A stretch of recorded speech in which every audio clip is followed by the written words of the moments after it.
pas la même chose.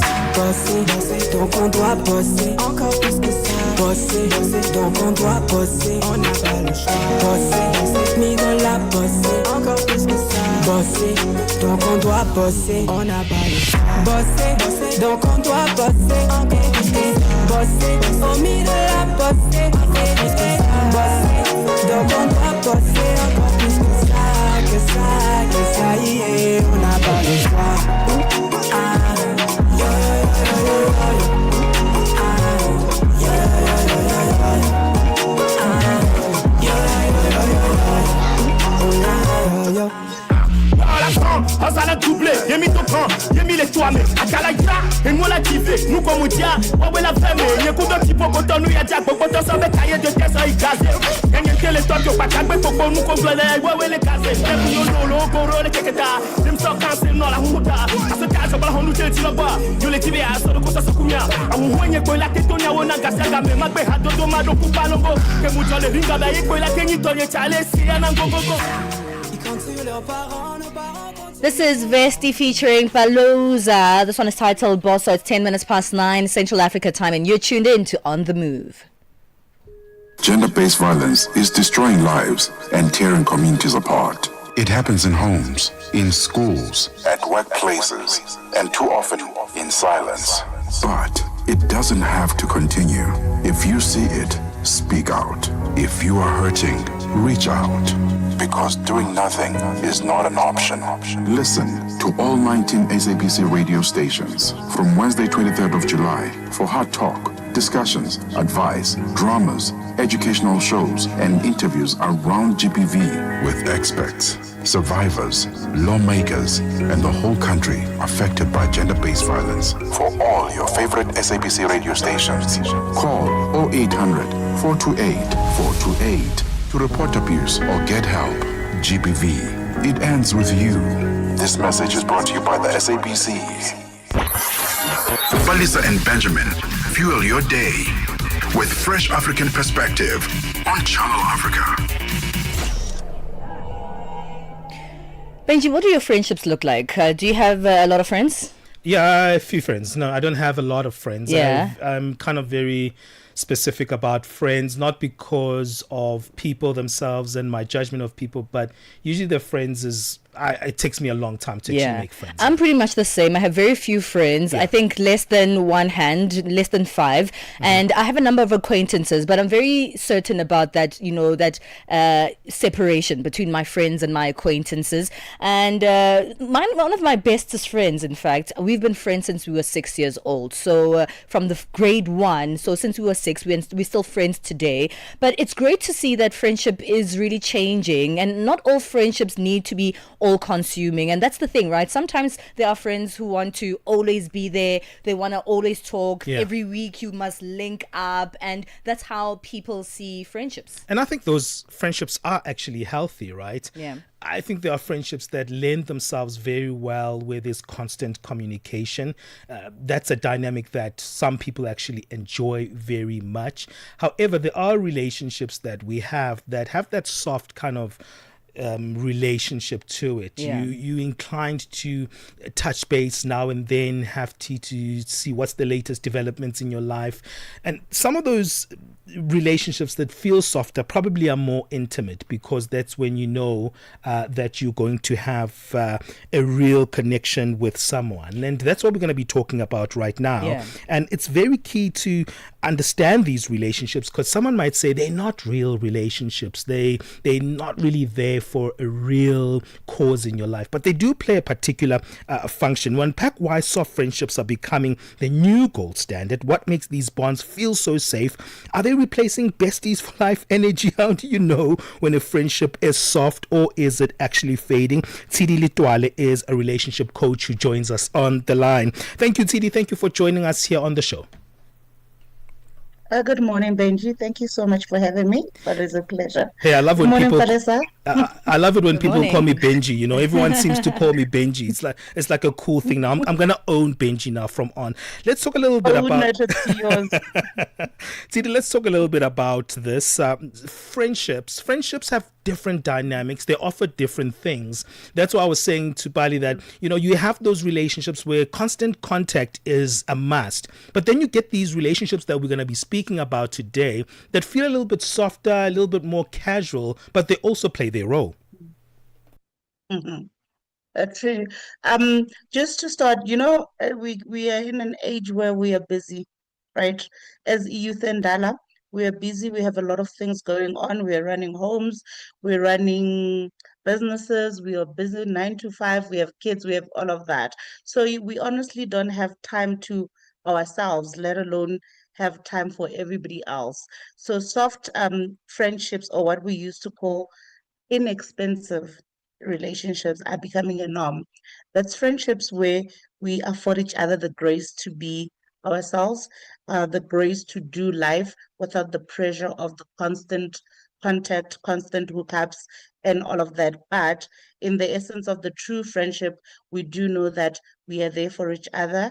We are girls for life. We are rides and dies, but we are not defined by the constant contact. Yeah, but what do you think is making more and more people feel, better about the softer friendships? Because I feel like it only started becoming a thing recently as, more and more people sort of are on their devices and not really meeting up with people. Obviously, I think the COVID-19 pandemic is also something that might have contributed to this. What is it? What is it that's making people more inclined to softer friendships?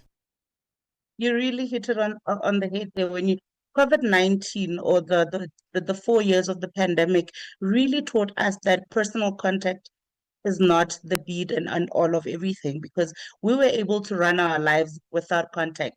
We were confined for 25 days in one spaces in our houses, but life continued. Even after that, when we eased back into society, human contact was not very constant. So that also taught us that you can function without human contact. You can function without the constant hookups. So I think it is us just really adjusting back and being flexible enough to say, I'm your girl, I've got your back. Whenever you need me, I am there for you, but we don't need to see each other every day. Personal example, I've got a friend, we've been friends now, I think almost 30 years, because we met in high school. Well, You well, won't we believe should me give when you I guys say, multiple anniversaries, right? please, even legends for life, lifetime achievement awards, because Sure, sure. we we we've learned this friendship thing, and I think even if I blow my own horn, we've mastered it, because the last time I saw her was last year, early in the year last year. But I know everything that is happening in her life. I celebrate all her milestones, and this weekend we are going to be hooking up for the first time after 18 months.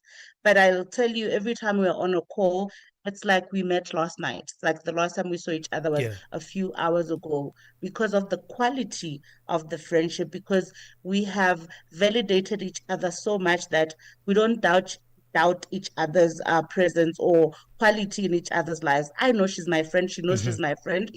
Anybody and everybody can come in, but she knows her space in my life. We don't doubt that. Should she call me and say, listen, I need you, I will jump. See, that sounds like a cool girlfriend that you have in your life, right? But you said something very profound, and as I was reading through what you were saying there, 30 years of Mm-hmm. friendship is a long period of time. But in the same note, 18 months without seeing each other is also a long period of time. That's even more than a year. How do you manage Yes. it? Because I think also what people take for granted is that just because it's a soft relationship, you don't put effort into it, you don't manage Mm-hmm. that type of relationship. But they do need Mm-hmm. harvesting, they do need that help in terms of making sure we stay in touch. So how we managed it was, she's got a very demanding job. She's in retail, right? And she's in management in retail. So her hours are, yeah, they're not your normal 9 to 5. Sometimes she's at work till 2 a.m. She works the weekends. She's got a teenage daughter who's just started high school. So her personal life is very demanding. And I also, in the last year, have transitioned from a 9 to 5 into being an entrepreneur. So I really needed that time to put myself 100% into the business and focus and commit to the business. So we agreed that We will be gracious to one another. She will give me the time that I need, and I'll also give her the time that she needs. And she was also studying last year. But when she needed help of some sort, I was there. Also, when I needed help, there's the constant telephone calls, there's the constant video calls. So we haven't really physically seen each other, but we see each other all the time. She's in my statuses all the time. I'm in her statuses all the time. But now that everything is settled down and we have kind of we are in routine now. We said, okay, it's time to see one another. So we're seeing one another this weekend. And I'll take content for you and I'll tag you and show you Please how easy do. flowing it was. I think, like you, Yeah. Palesa, I have a lot of acquaintances, but I have few quality friends. Right, right. So it's not that demanding. Yeah, we Yeah. need to take a break, Mhm. CD. Stay with us on the line. We're going to come back and continue unpacking this concept of soft friendships and, of course, find out a little bit more about maybe you'll let us know what you guys are going to be up to with your friend this weekend. Do tag us, yeah. It's 20 minutes past 9 Central Africa time. We're speaking about soft friendships with relationship coach CD Litwane. The Upside. Your afternoons just got even better. Bantu Biko Street by Simpiwe Dana. Ndi ready. Simpiwe, 20 years in song. So what emotions come up when you hear that, hey, you've been doing this for 20 years now? It almost feels like no time has passed, eh? I just, I know obviously time has passed, but I don't feel it. Even about my age, I'm 45. I always get shocked when I think, oh my God, in 5 years' time, I'll be 50. Because for me as an artist, it's almost like when it comes to certain things, time stands still. And as a result, you find that a lot of artists are very childlike, which, it helps them to always have a fresh approach to issues.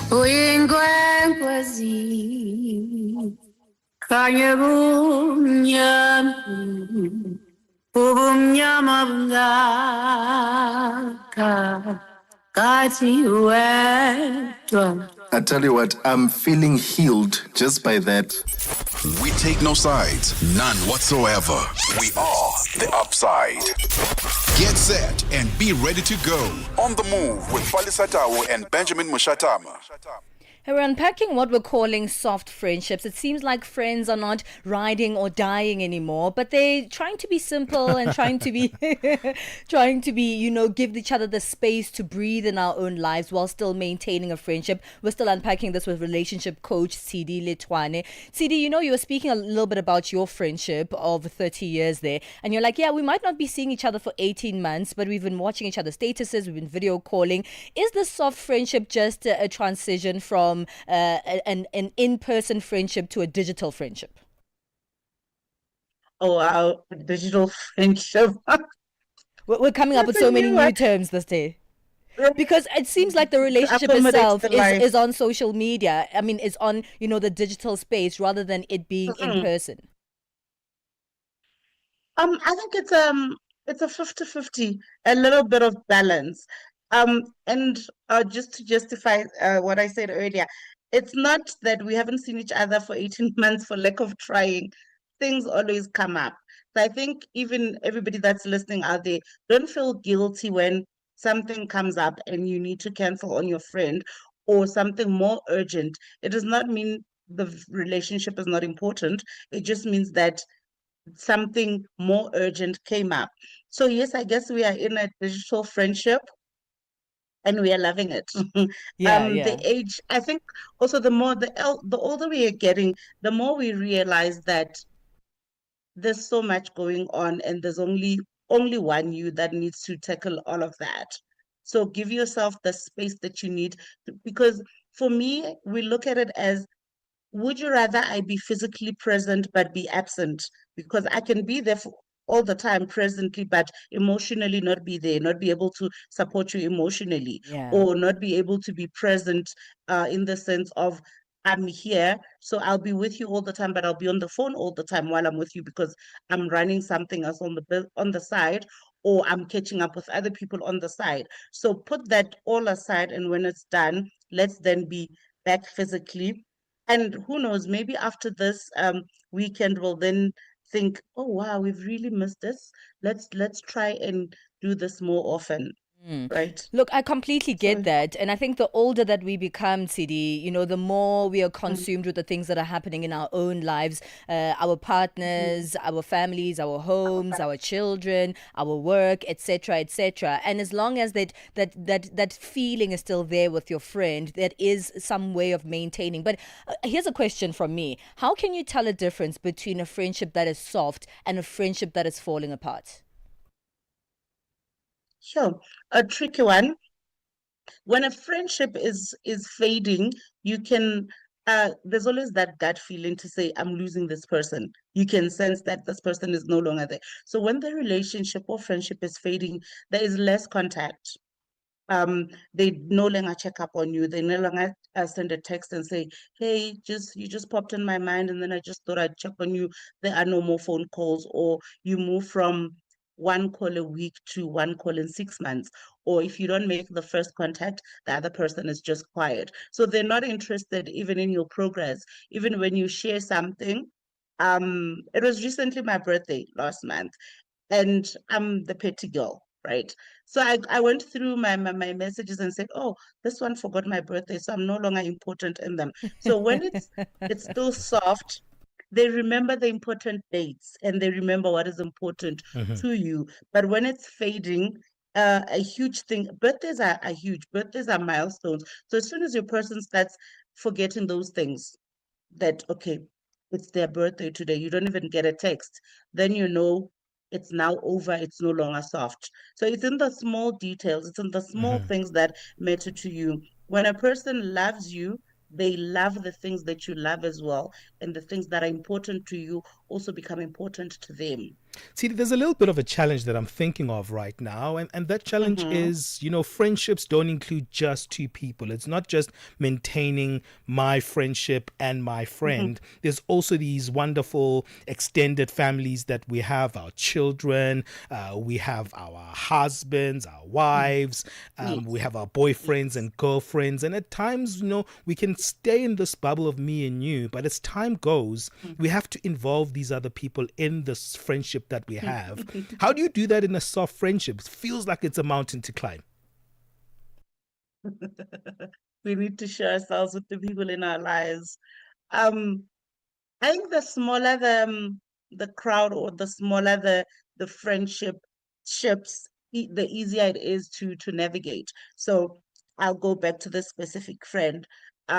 She's got a daughter, a teenage daughter who I adore, and she also loves me. So because the daughter knows I'm important to her mother, she constantly updates me. I'll get a call say, "Hey, Auntie Tidi, I got my report today. This is what I did."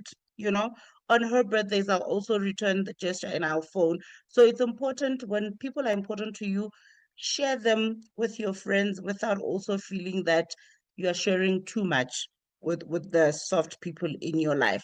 If there's a husband, I'm not saying give your friends your husband's numbers, because we all know how that might go, but We try don't and want involve that. Hey, your it sounds friends. like another conversation for another day, that one. We are It bring is. we are bringing you back for I've that seen one. it happen. We don't want to open, you don't want to open yourself up to something that is going to be bigger than you or larger than you or out of control. Maintain these things and still have a little bit of control in it. We are all family. She knows my family, I know her family. Every time there's a family gathering of some sort, I will show up. If I'm not there, her mom will be the first one to say, girl, we call each other girl, girl, upu girl, why angeko today? So that in itself tells you that even the family knows and appreciates the people that are in your circle. So it's easy, but like you said, Benji, it's a lot of work. Um, but once the foundation is laid properly, the building is easy to do, because you just adding on one brick at a time. Yeah. Don't leave it in the open for too long, because then it's very difficult to get back with to it. Had we not been in contact in the last 18 months, have we not been phoning each other and catching up, I don't think we'd be able to be where we are today. Tilly, really quickly before we wrap up, if you are in an overwhelming Mhm. friendship and you want to transition into a softer friendship, how do you initiate that? Um, I always say lead by example. Do to others what you'd like them do unto you. Um, ask for that space. Tell your friend, I've got 1, 2, 3 going on, and I'm gonna need a little bit of space.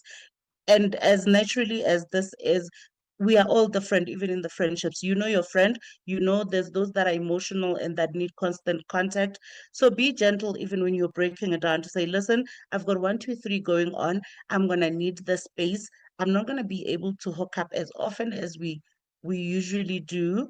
Can I kindly ask that we just slowly, I can avail myself once a month to see you, but if something else that's more important or urgent comes up, I will run and be there. But for now, can I just get the space?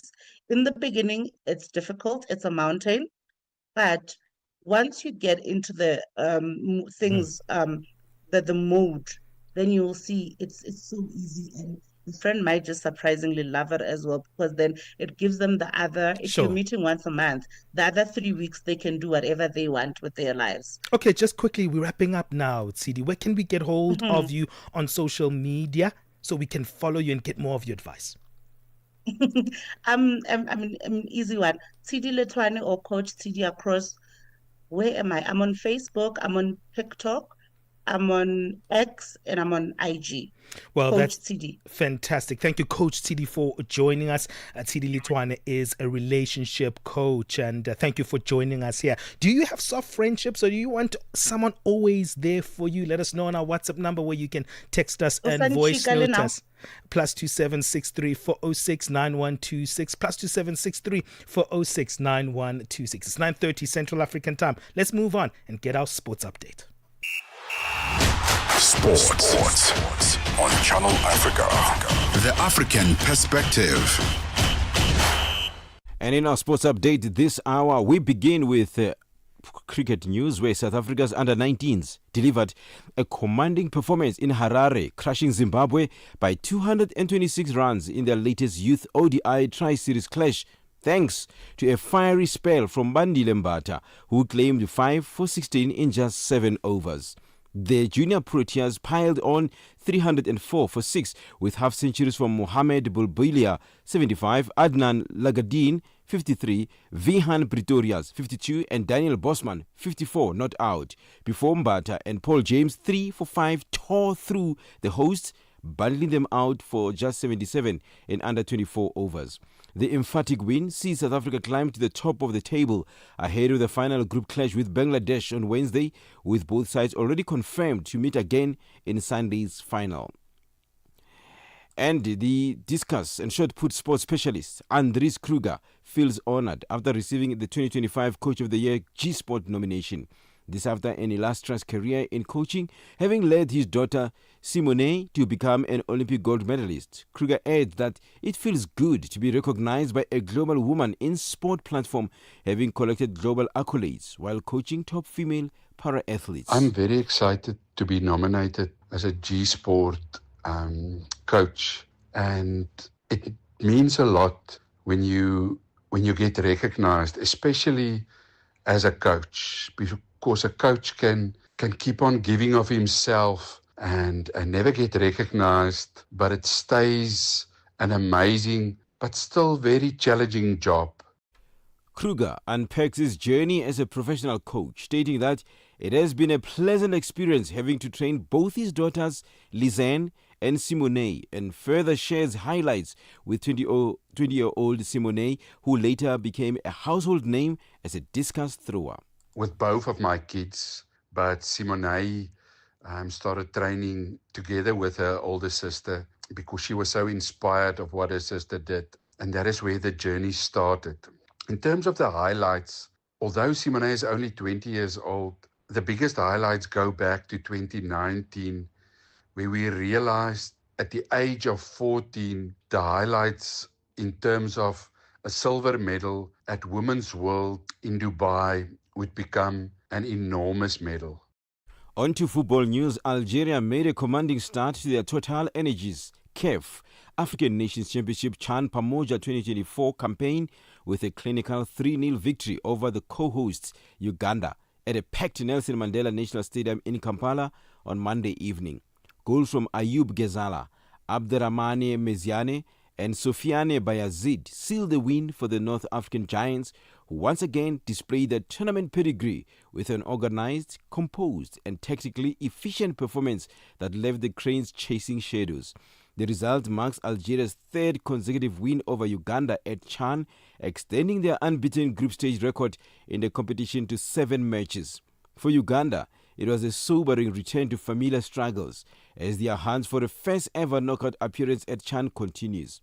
Uganda will hope to bounce back in their second Group C match against South Africa, while Algeria face Niger next and could seal early qualification with another victory.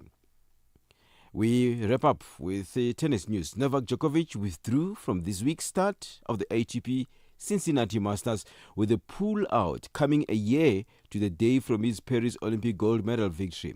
Tournament officials confirmed, meaning a 38-year-old Serb will have played no matches between his Wimbledon semi-final loss to Jannik Sinner and the US Open start in 3 weeks. Djokovic, winner of 24 Grand Slam singles titles, first played Cincinnati in 2005 and won the last of his 3 titles there in 2023 after losing 5 previous finals. For any sports stories you'd like to share with us, please do send an email to newsroom@channelafrica.co.za or call us on +2711 714 4459. This is Channel Africa Sport with me, Fikile Lingwati. Sports on Channel Africa. The African perspective. Africa, meet Abedi. Yeah, that's me. Abedi is a music lover through and through. I really love African music. He's got a taste for all kinds of tunes and spends his days listening to Channel Africa. Guess what? He didn't know. Okay. Channel Africa wants to help Abedi and all music lovers everywhere to discover even more incredible music. That is why Channel Africa is calling on all African musicians to submit their music. Musicians, remember to give us all your relevant information. Make your submissions at music@channelafrica.co.za. Submissions are your chance to be heard on radio. But sadly, they do not guarantee that you will be playlisted. All submissions will be carefully reviewed to see if they meet our station's requirement. Channel Africa, the African perspective. Thank you for that sports update, Fikile Lingwati. Let's move on to our latest business news. Business news on Channel Africa, the African perspective. Thanks, Palesa, and good morning. The United States could require bonds of up to $15,000 for some tourist or business visas under a pilot program that is launching in 2 weeks. The new program comes in as a context of a tightening of requirements for U.S. visa applications and efforts to crack down on visitors from countries with high overstay rates and questionable screening and vetting processes. Sherwin Bryce-Peace reports that the new 12-month pilot program is set to commence on the 20th of August. The notice indicates that U.S. consular officers would be given discretion to impose bonds on visitors from countries with high rates of visa overstays that could range from $5,000, $10,000 or up to $15,000, a move that would likely make it entirely unaffordable for people to travel from certain countries. African countries have been urged to continue to engage with the U.S. to try find a solution to the new set of tariffs. These range from 10 to 30%, with the 4 countries, Libya, South Africa, Algeria and Tunisia, facing some of the highest tariffs imposed by the Trump administration. Experts believe that the tariffs will have ripple effects on products that are only aimed at the U.S. markets. Some countries like Zimbabwe have offered to unilaterally eliminate tariffs on U.S. imports, while others, like Uganda, have resolved to build more resilient and self-sustaining domestic economies. Reporter Ditaba Tsotitsi says South Africa's Minister of International Relations, Ronald Lamola, made the call at a media briefing in Pretoria. Lamola says Africa should also consider the African Continental Free Trade Area for intra-African trade and economic integration. South Africa's Minister of International Relations and Cooperation, Ronald Lamola, has lambasted some members of the Government of National Unity and opposition parties for what he says is trying to score cheap political points amid the looming 30% US tariffs. The tariffs threaten thousands of jobs in industries like agriculture and car manufacturing. Lamola was addressing a joint media briefing in Pretoria with the Department of Trade and Industry.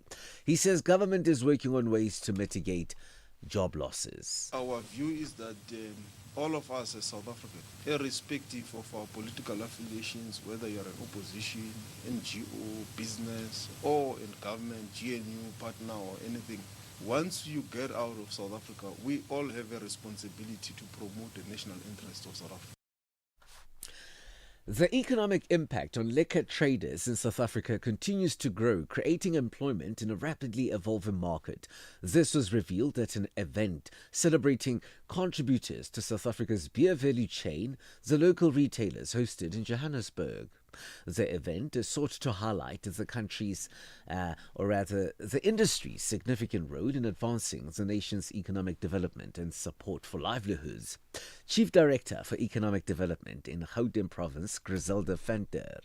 Liquor traders act as anchors in the township economy. They help to stimulate the demand across multiple industries as well. Oil prices were little changed after 3 days of declines on mounting oversupply concerns after OPEC Plus agreed to another large output increase in September, though the potential for more Russian supply disruptions supported the market.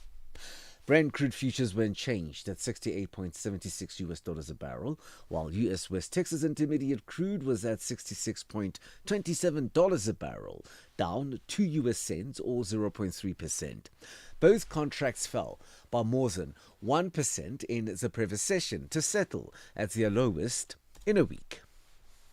$1 in Nigeria is trading at 1,521 naira. In Botswana, it's at 13.38. Kenya, 128 shilling, 188. And Zambia, 22 kwacha 69.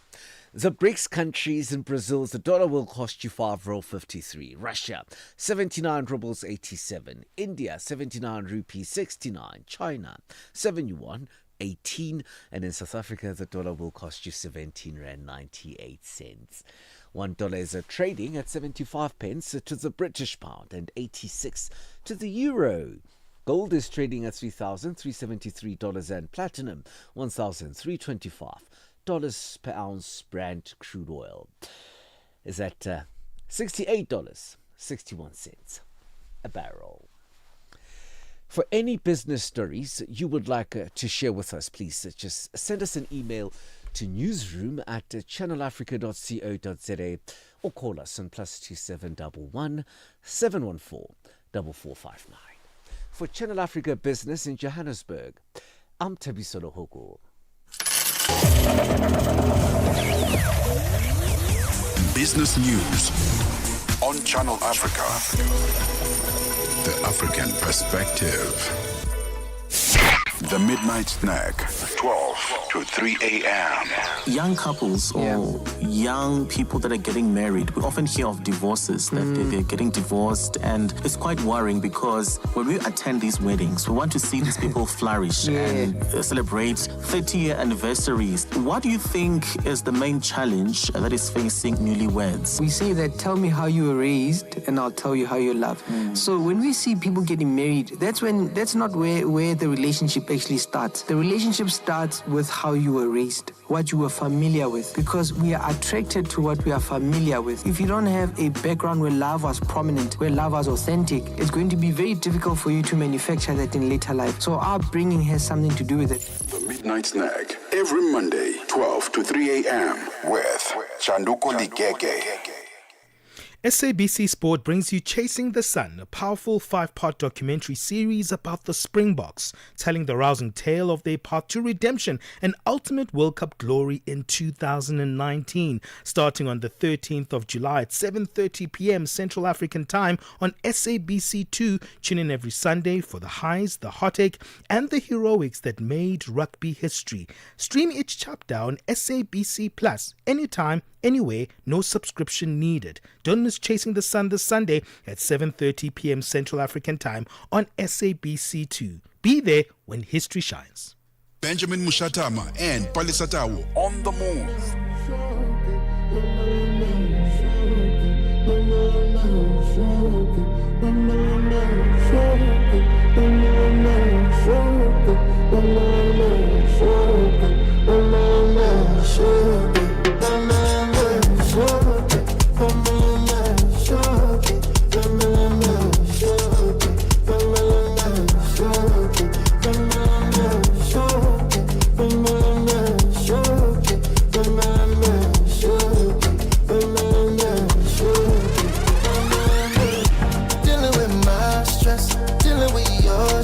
And you know, I'm dealing with my friends, I'm dealing with your friends, and you know it. We're gonna get mad sex, we're gonna get mad sex, and you know we gotta make you come fresh, we gotta make you come fresh. Make we no throw it, oh, make we no forget.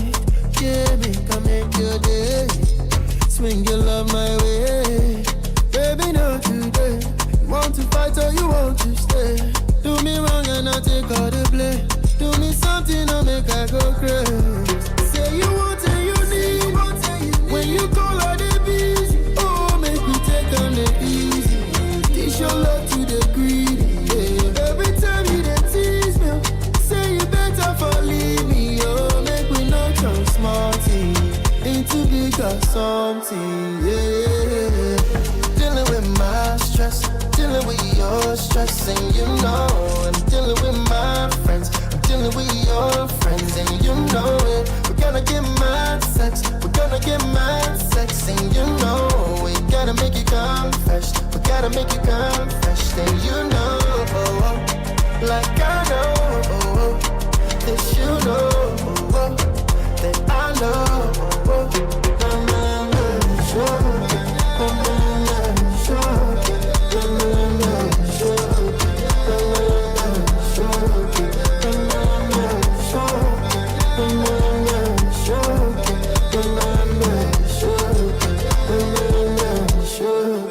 Make me no throw it, make me no let time dey waste. Yeah, make I change my way, beg and make you stay. Say you want and you need. When you call all the busy, oh, make me take on the easy. Teach your love to the greedy. Yeah. Every time you dey tease me, say you better for leave me. Oh, make me not turn small thing into bigger something. Yeah. Dealing with my stress, dealing with your stress, and you know I'm dealing with my friends, I'm dealing with your friends, and you know it. We're gonna get mad sex, we're gonna get mad sex, and you know we gotta make you come fresh, we gotta make you come fresh. Then you know, like I know, that you know, that I know.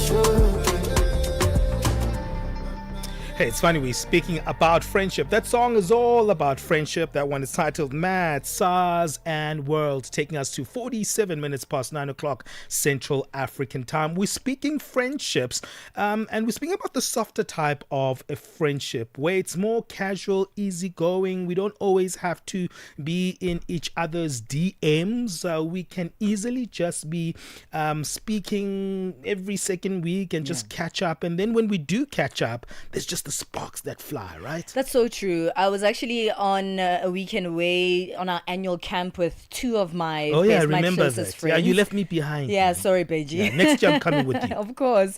And it's great because, you know, we've been friends for a very long time. In fact, similarly to Tidi, who was chatting to us, we've also been friends for 30 years, best friend and I. Yeah. And there's a friend of ours that's also been friends with us for quite a long time. And so we have this annual trip where we go out together because we have a lot to catch up on, right?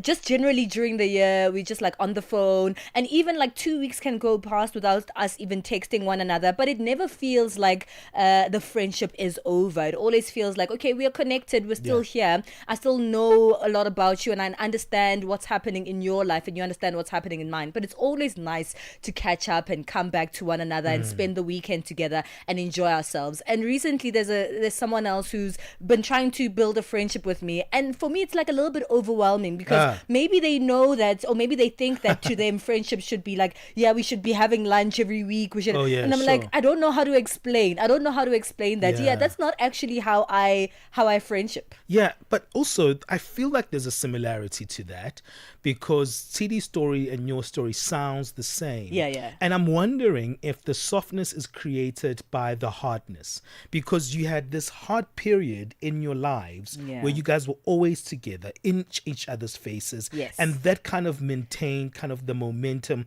of the relationship. So there's a lot of history around it. So there's a lot of things that kind of, make this a solid rock, this relationship, because there's a huge foundation that's there. I wonder if that's what makes soft relationships work, because they started as hard relationships. Well, I think you might be right. So maybe we should look into that. But also I think it's important to also say that not all soft friendships are the way to go. And some people just prefer the ride or die, seeing each other all the time. And that's okay. So you should also be able to sort of match the relationship type that your friends like as well, or the ones that you like with your friends as well. So it doesn't mean everyone must go into soft friendship. Everyone must just really adjust to the kind of friendships that work for them. Yeah, what kind of relationships do you have? What kind of friendships are yours? Remember, we've got that WhatsApp number there for you. +2763 406 9126. Stay in touch with us right here on The Move. You're listening to myself, Benjamin Moshatama, and the beautiful Palesa.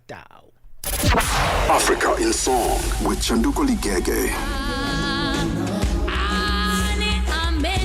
This song has a line that I love so much in the isiXhosa language. It says, "Andinayo nesentem daga." So I went down to the Eastern Cape. So I went to Yanga and said, Yanga, tell me here, what does andinayo nesentem daga mean? If I say andinayo nesentem daga, it means that I do not have any money on me. I do not have money to give to you. Interesting, because in Chivenda, I would just say, "Atinana peni, ndo charumwe." I wonder if you have that expression in your home language when you want to say you're broke, but in a very creative way. What do you say? I'd like to hear from you. Africa in Song with Chanduko Ligege. Benjamin Moshatama and Palesa On The Move.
Hey, it's Mr. Jazzik, and they grow deep on the song. It's titled Fede. Fede Uze. You don't know what Fede means?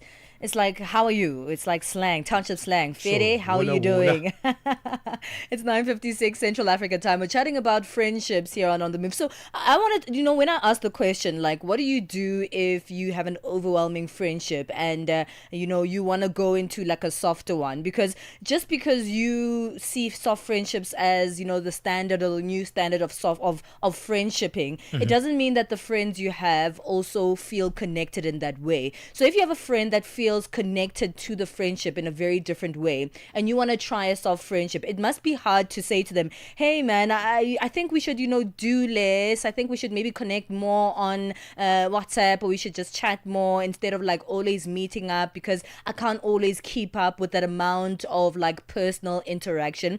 And maybe that friend who you still really love and you still want to be their friend will think that you're saying, I don't want to be friends with you anymore. Yeah, I mean, how you land that conversation needs to land well, right? So you have to be very articulate, but also you have to understand your friendships and the people who you are inclined to, because what if that person actually wants that kind of friendship and that's how they want their friendships to be fashioned in. So it's not just a one-sided conversation you would have to have. So it's not like, okay, Pali wants this kind of relationship, let's just do what Pali wants. Yeah.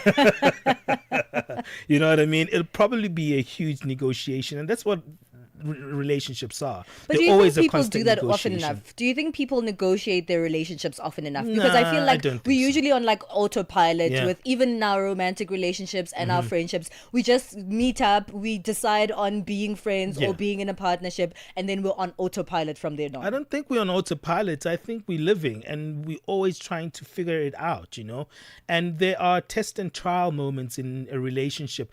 Every time you try to say there's actually a structure for a relationship or a friendship. It should be this way or that way. But when life happens, it happens. And one thing that encourages me about life is that the truest relationships that you have are going to be tested in difficult moments. That's true. And what we always want to be cruising, right? And the moment that you get a test and a relationship or a friendship gets tested, that's where you're going to see how of a quality type of relationship it is. Well, we're cruising nicely because you got me flowers today. So maybe I might just consider your friendship, Benji. Yeah. All right, we're keeping things moving into the second hour of the show. We're going in the cubicle. That's our workplace feature where we take a look at the world of work. For now, let's go back to our news desk for our latest news update. SABC News. The African Perspective. Thank you, Palesa. Top stories. Asawa, Rwanda formally agrees to accept U.S. deported migrants, and Sean Diddy Combs loses his bid to be released from jail. Good morning. I'm Cholani Tulongwebe. Rwanda has confirmed that it has agreed to accept up to 250 migrants deported from the U.S. This comes as President Donald Trump's administration takes a hardline approach toward immigration. The agreement was reportedly signed by U.S. and Rwandan officials in Kigali in June. Washington has already sent an initial list of 10 people to be vetted. Trump aims to deport millions of immigrants in the U.S. illegally, and his administration has sought to ramp up removals to third countries, including sending convicted criminals to South Sudan and Eswatini. Rwanda has in recent years positioned itself as a destination country for migrants that Western countries would like to remove, despite concerns by rights groups that Kigali does not respect basic human rights. 28 more suspected illegal miners have resurfaced at the Sheba gold mine in Barberton in Mpumalanga, South Africa. A total of 546 people have now been arrested at the mine since last week. On Friday, 494 illegal miners were arrested and 24 others yesterday. Police say more arrests are expected. Food supply has been cut to force those underground to resurface. Those arrested on Friday have appeared in the Barberton Magistrates Court, and their case was postponed to next Monday for further investigation. The Zimbabwe Human Rights Commission has dismissed reports suggesting that it recently engaged South Africa's public protector regarding its citizens being denied access to healthcare services in the country. The Commission says that it only had a conversation with the public protector during a benchmark visit last year on various issues of concern. It has, however, raised concern over reports of public health facilities refusing treatment based on nationality or documentation.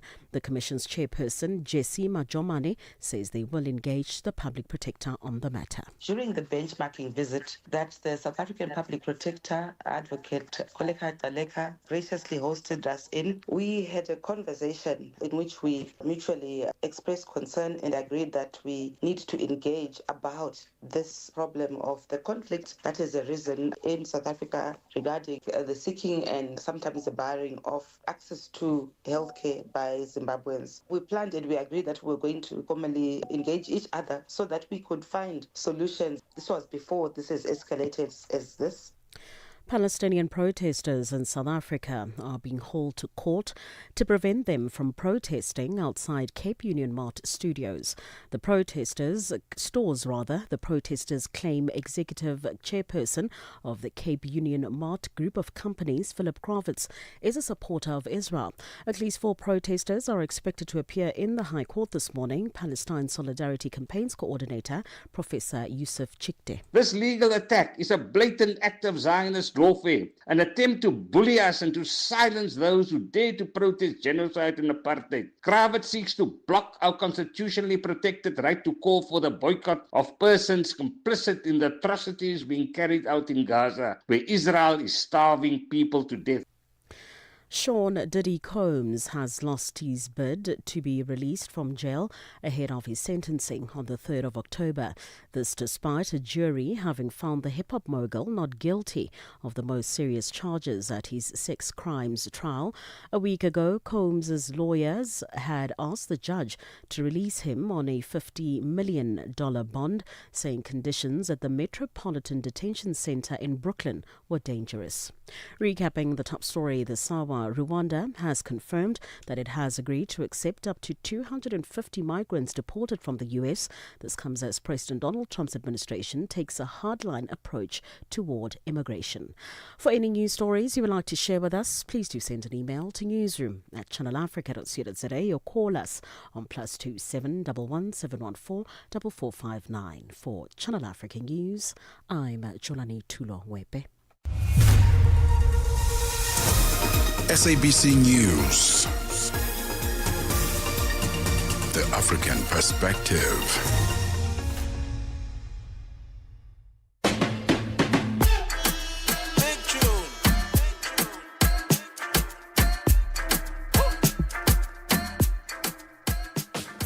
It's the second hour of On the Move right here on Channel Africa. 4 minutes past 10 Central Africa time. We're keeping things moving. I hope that you've joined in and I hope that you've hopped on. The ride is still moving steadily, but also it's making sure that we're enjoying ourselves in the conversations of the day on www.channelafrica.co.za. Join our live streams as well. We are live on YouTube and live on Facebook. We love to have you there. It's always a pleasure to see you there. Let us know where you're tuned in from and, of course, interact in the conversation of the day. We're going in the cubicle in this hour of the show. That's our workplace feature.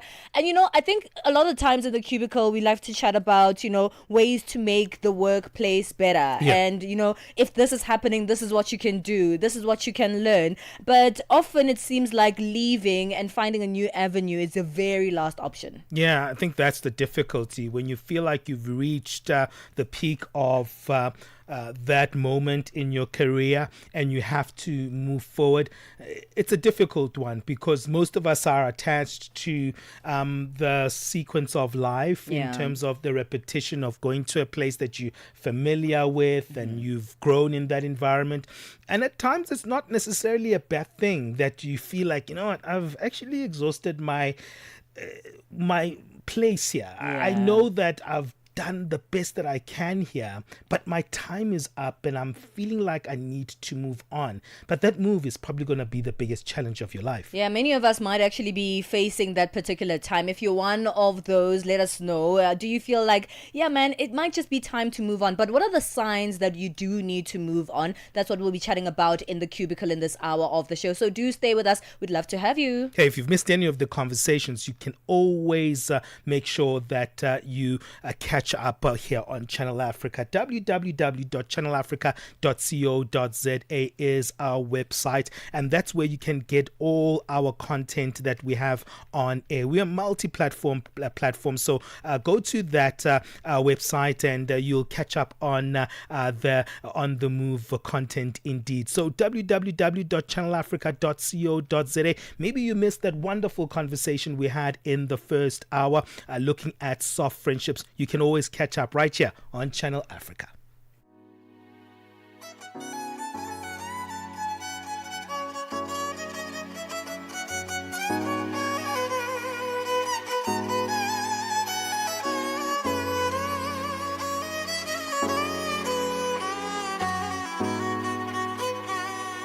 Benjamin Moshatama and Palesa.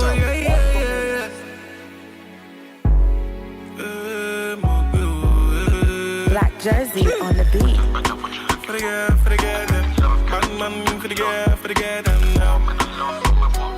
I can feel straight up.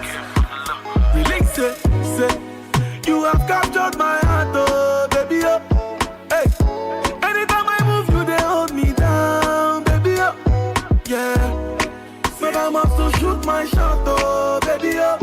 Yeah, my country go, I pray, make it over the bar, over the bar. Every day with you, I the sempe. I mean like I drink is pele water. Body can do me kuluke. Go run the matter inside the keke na pepe. Every day with you, I the sempe. I mean like I drink is pele water. Body can do me kuluke. Go run the matter inside the keke na pepe. Yeah, oh yeah, baby, blow down your trumpet, blow down your trumpet, blow, sample your trumpet, blow. Oh yeah, baby, Jojo for daddy, yo, Jojo like mommy, yo, Jo for allergy, yo, yeah. Baby, make I on you different story. See the feeling you give me, my girl, it enter body, yo. I beg you do me small. I beg you do me no be rush. Blind girl, baby, blow. Oh yeah, baby, blow from daddy, yo. But blow like money, yo. Blow my cassava, yo. Oh yeah, baby, blow like mommy, yo. Blow, oh daddy, yo. Oh, my baby, blow. Oh yeah, baby, sempe. Blow me like you drink isapele water. Body gonna do me, je. Run the matter inside the keke na pepe. Oh yeah, baby, sempe. Blow me like you drink isapele water. Body gonna do me, je. Run the matter inside the keke na pepe. Yeah. Oh yeah, baby, blow down your trumpet, blow down your trumpet, blow, sample your trumpet, blow. Oh yeah, baby, Jojo for daddy, yo, Jojo like mommy, yo, Jo for allergy, yo. Say, you have captured my heart, oh, baby, oh. Hey, anytime I move, you they hold me down, baby, oh. Yeah. But I must to shoot my shot, oh, baby, oh. Yeah, my country go, I pray, make it over the bar, Oh yeah, baby, sempe. Blow me like you drink isapele water. Body gonna do me, je. Run the matter inside the keke na pepe.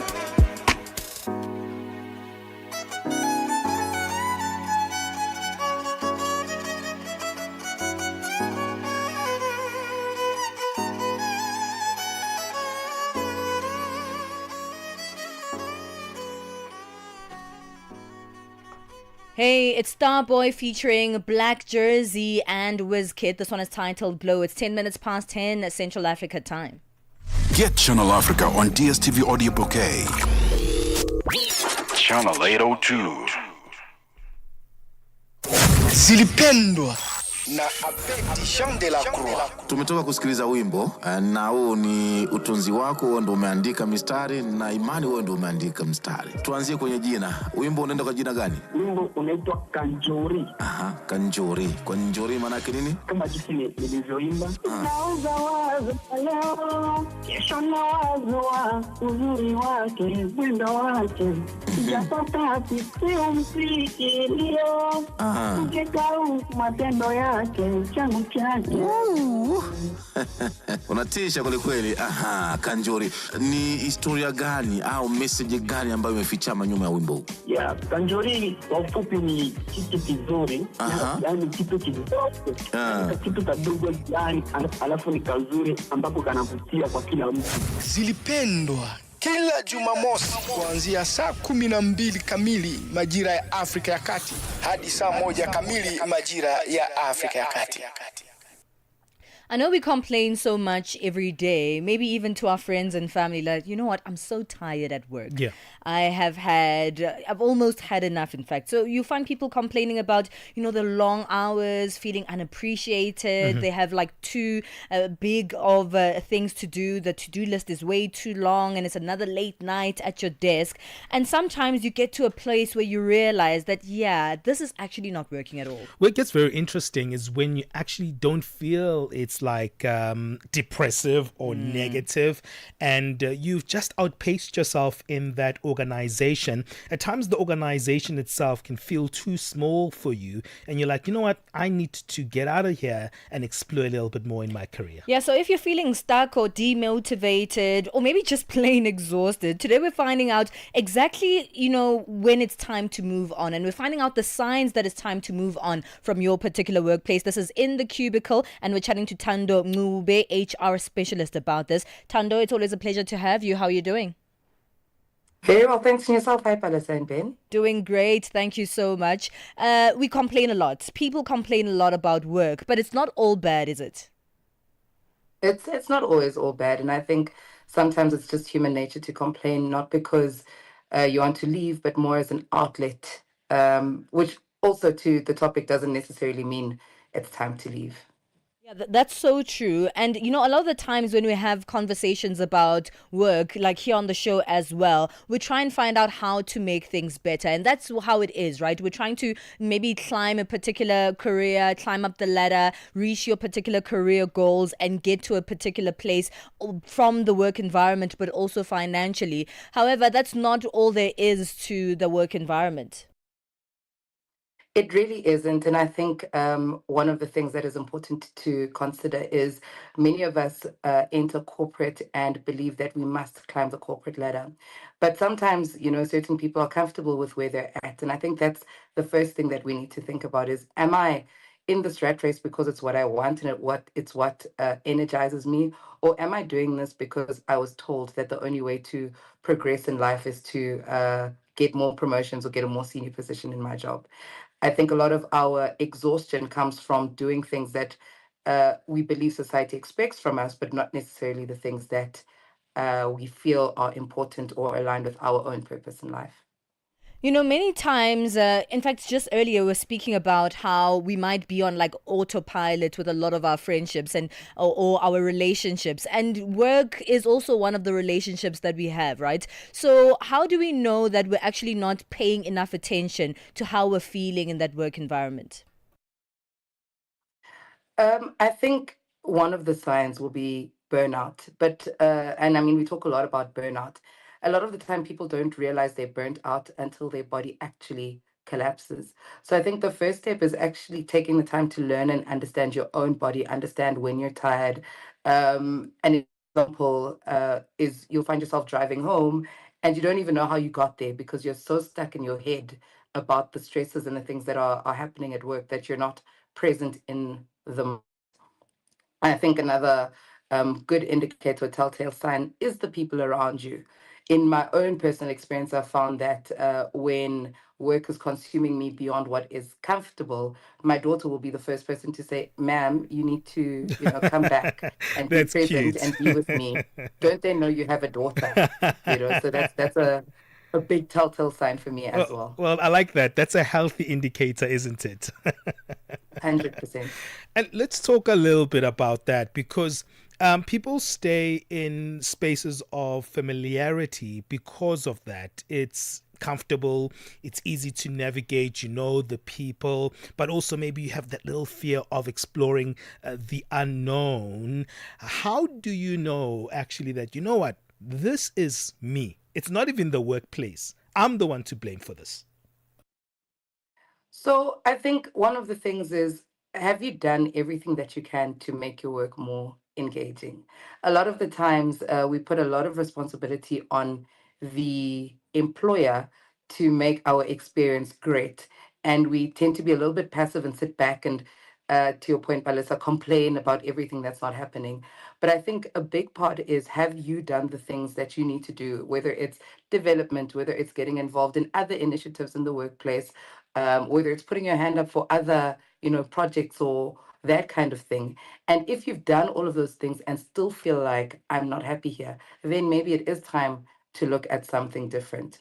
I think another way to look at it is when you are bored, Yeah. right? If you wake up in the morning and there's nothing that you are challenged by in your job, that is also another Sure. indicator that maybe it's time for something different, because familiarity breeds contempt, and that contempt is when people start being toxic because you've got too much time on your hands. You've got time for the gossip and for all of these unproductive things that we end up doing when we've got too much time on our hands. Yeah, let's speak about that people factor, because at times people have the wrong types of relationships in the workplace, and they might be in a very good environment that's healthy for them and their career trajectory, but it's the people in that environment that's making them feel exhausted, that's making them feel like I'm in an unhealthy environment.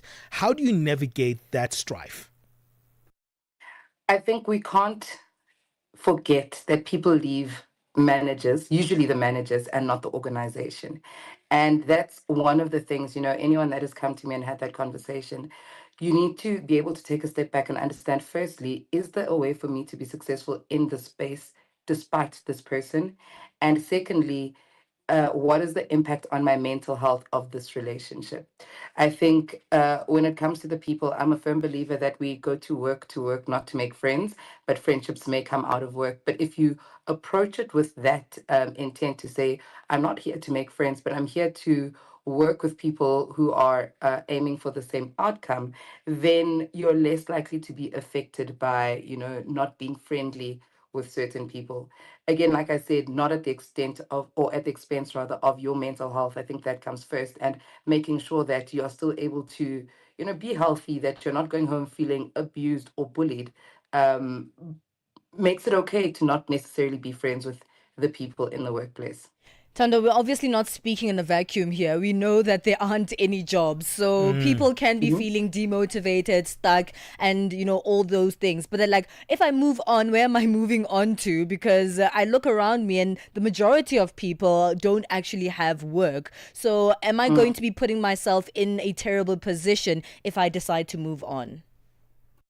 So I think there are two kind of paths that a person can take. The one is, if you're lucky enough to find alternative employment, which we know is in South Africa and on the continent as a whole is not something that is big, then go with that option. The second is to start your own side hustle, right? If you are entrepreneurially inclined. I know not everybody is entrepreneurially inclined, Yeah. but if you have that opportunity and you've got that desire to start your own thing, that's another way where you can combat this of um, lack of engagement in your job. But I think the third, which is probably more realistic for most people, is to find other ways outside of work to or to fill your cup, right? So if you know you've got to do this job 8 hours a day, you don't have a choice. Literally look at it like that. It's 8 hours of my day, but I'm going to spend 2 hours at the end of my day Yeah. doing something that actually fills my cup.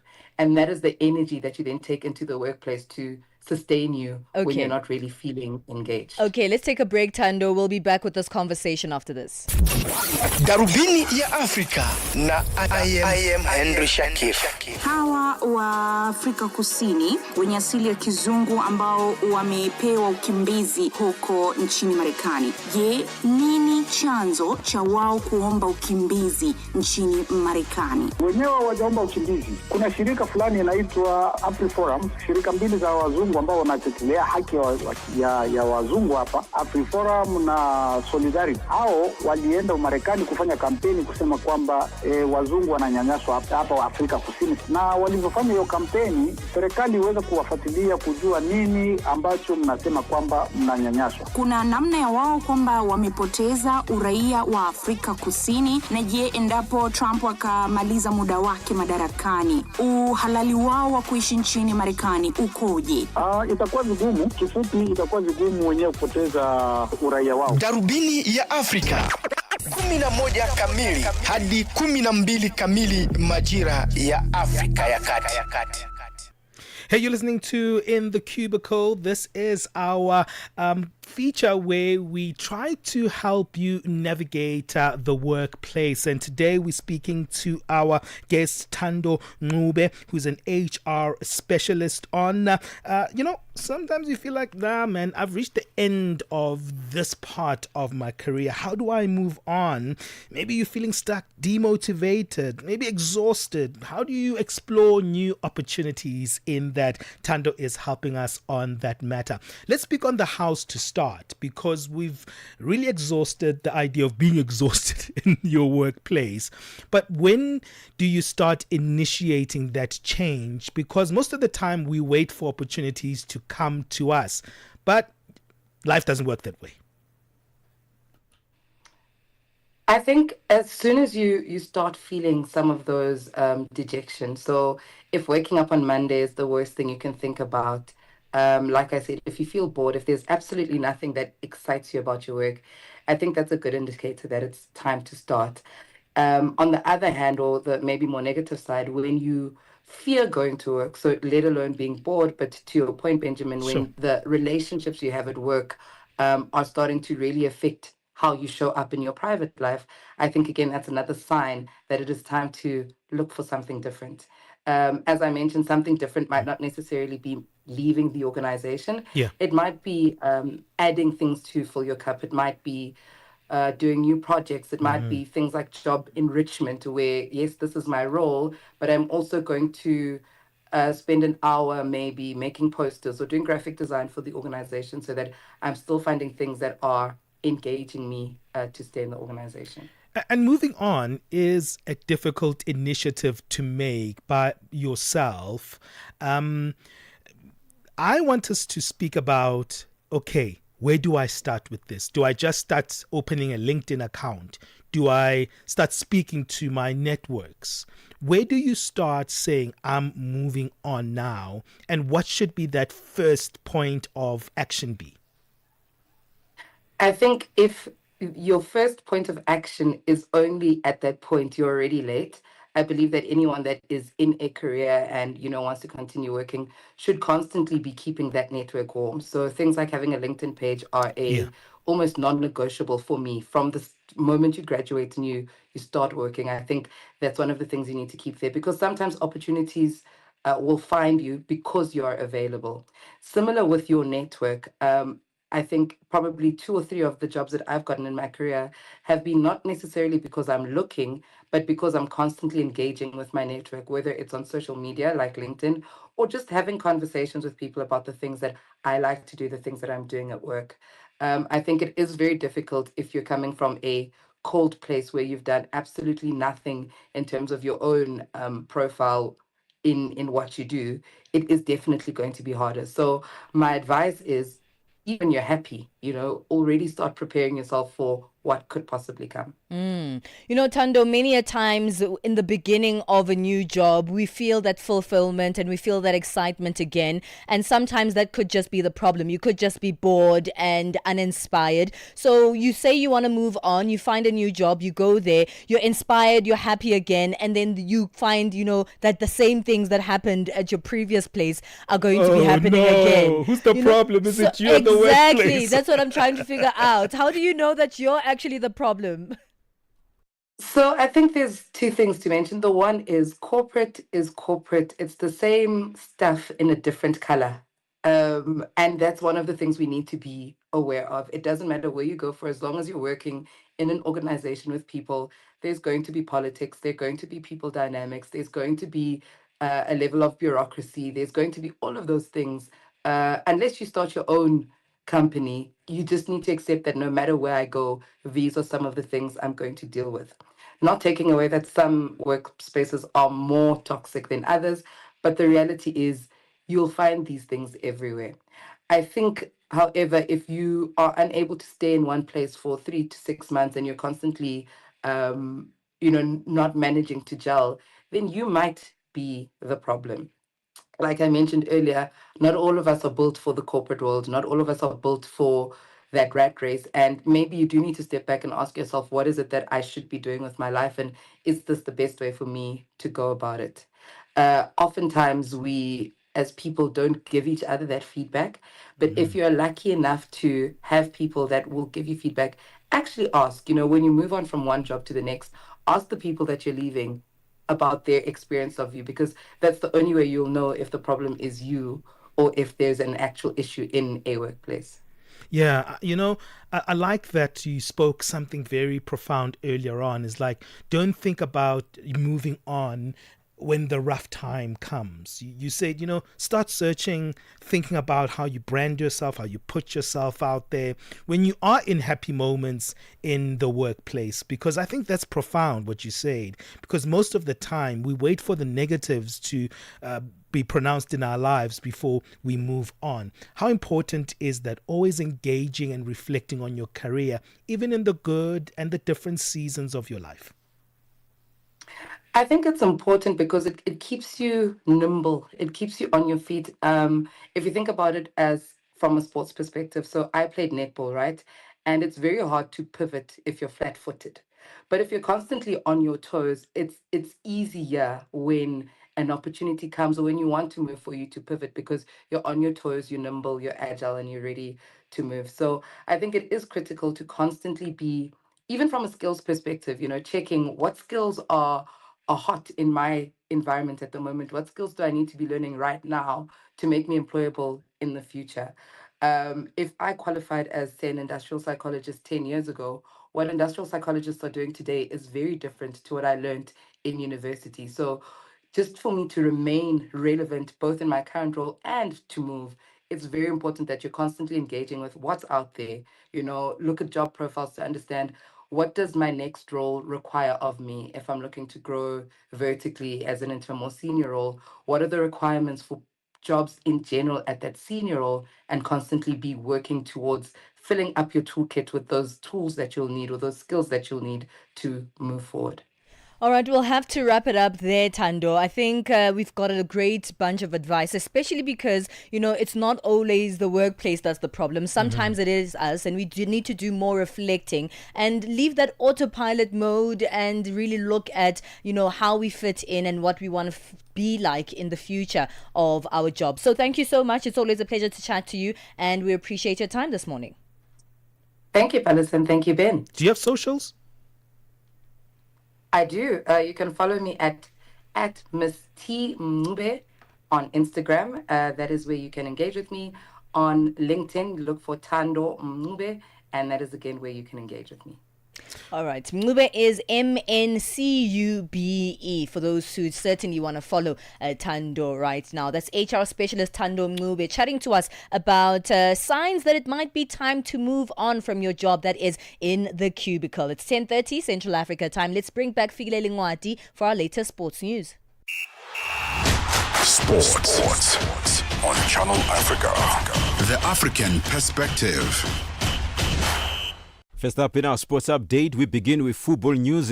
Bafana coach Molefi Ntseki believes that his team is in the proper physical condition ahead of the African Nations Championship CHAN after playing 2 training matches last week. Ntseki's charges played against Angola and Motsepe Foundation Championship side Baroka FC in preparation for the continental tournament, which features only players competing in their domestic leagues. Ntseki says the matches have been instrumental in raising the squad's fitness level before the competition begins. He's also banking on the experience of the players called up for this tournament. We were counting 12 days of preparation, and within the 12 days of preparation, we're looking at having 2 preparation matches. I think a quality side that we played Angola, the same team that won the COSAFA tournament in Bloemfontein. 90% of the players that played in the COSAFA are the players that are currently going to CHAN from Angola. Their background, their experience, their maturity level, having played in the PSL for many, many years. And some of them, they also played in the national team. So preparation went very well. Bafana played their first game against Algeria on Friday and also have Guinea, the hosts, and Nigeria in the group. Ntseki says with a number of teams, it means that almost every player will get game time. So I think going into this tournament, what is also good about us being in Group C is that we have got 5 teams. So 5 teams, you are to play 4 games. And that on its own, you periodize it according to every game you're going to play. And when you plan and play every game according to the plan, the fitness level, the tactical understanding will always improve every game you play. So we're looking forward to play the first game so that by the time we get to the last game of our group stage, that will be against Uganda, everybody will be at a higher level. And on to rugby news, President Nedumbo Nandi Ndaitwa says her government is committed to ensuring the Namibia national rugby team, Brave Warriors, can soon play their matches on home soil. Speaking at the World Cup qualifying campaign fundraising gala dinner in Windhoek at the weekend, Nandi Ndaitwa told guests that it was time Namibia hosted official international matches again, pledging her administration's support towards securing a stadium that meets CAF and FIFA standards. She linked the development of sport infrastructure to the country's broader development agenda, specifically referencing the 6th National Development Plan, the NDP 6. And the under-19 South Africa's cricket team delivered a commanding performance in Harare, crushing Zimbabwe by 226 runs in their last Youth ODI Tri-Series clash, thanks to a fiery spell from Bandile Mbata, who claimed 5 for 16 in just 7 overs. The junior Proteas piled on 304 for 6 with half-centuries from Mohamed Bolbilia, 75, Adnan Lagadin, 53, Vihan Pretorias, 52, and Daniel Bosman, 54 not out, before Mbata and Paul James, 3 for 5, tore through the hosts, bundling them out for just 77 in under 24 overs. The emphatic win sees South Africa climb to the top of the table ahead of the final group clash with Bangladesh on Wednesday, with both sides already confirmed to meet again in Sunday's final. And now tennis news. Novak Djokovic withdrew from this week's start of the ATP Cincinnati Masters with a pull-out coming a year to the day from his Paris Olympic gold medal victory. Tournament officials confirmed, meaning a 38-year-old Serb will have played no matches between his Wimbledon semi-final loss to Jannik Sinner and the US Open start in 3 weeks. Djokovic, winner of 24 Grand Slam singles titles, first played Cincinnati in 2005 and won the last 3 titles there in 2023 after losing 5 previous finals. For any sports stories you'd like to share with us, please do send an email to newsroom@channelafrica.co.za or call us on +2711 714 4459. This is Channel Africa Sport with me, Fikile Lingwati. Sports on Channel Africa. The African perspective. Hi there. Do you want to elevate your business and give it a voice in South Africa and Africa as a whole? Well, in that case, let Channel Africa make this a possibility. Channel Africa is willing to advertise your business for as little as 30,000 rands or $1,719.18. To get access to these great rates, send all requests to mukwenata@SABC. That's MOKOENATA@SABC. Channel Africa, the African perspective. Thank you, Figile, for that update. Let's move on right now and get our latest business news.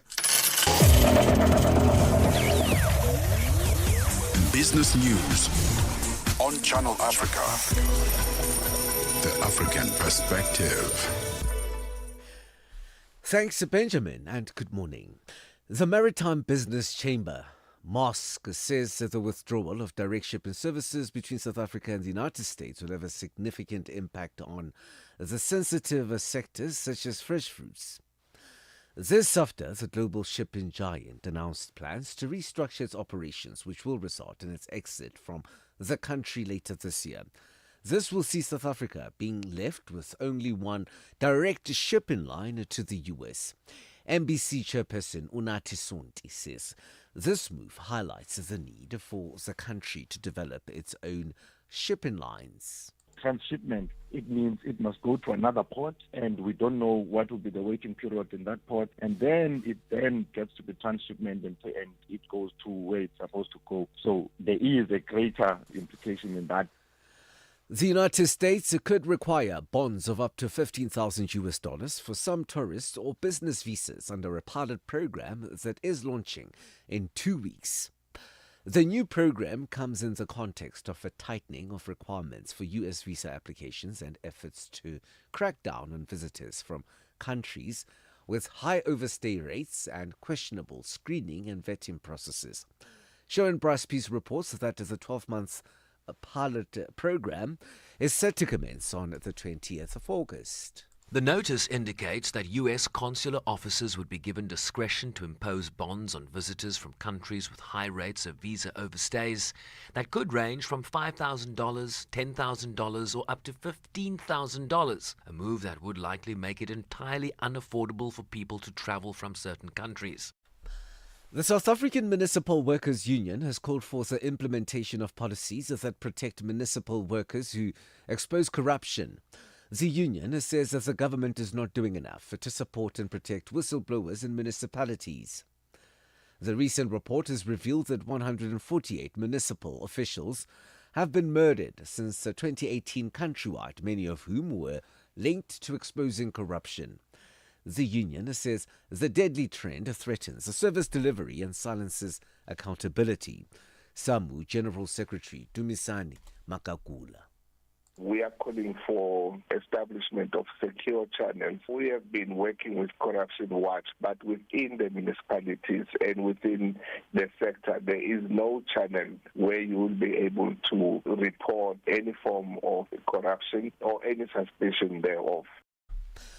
Officials and industry players say a reprieve from a 50% US tariff on goods from Lesotho has come too late to prevent damage to the African kingdom's textiles industry, which has been hard hit by months of trade uncertainty. Lesotho's tariff rate was slashed to 15% in last week's executive order by US President Donald Trump, down from the level of 50% tariff threatened in April, which was the highest of any U.S. trading partner. Textile industry players in the country, which produces jeans and other garments for popular U.S. brands such as Levi's and Walmart, say the uncertainty around the tariffs over the past few months had already devastated the sector, with orders cancelled and jobs cut. India has slammed the US and the EU for its unjustified and unreasonable targeting of the nation for importing oil from Russia. This after President Donald Trump issued a fresh warning to raise tariffs on India over its purchases of Russian oil.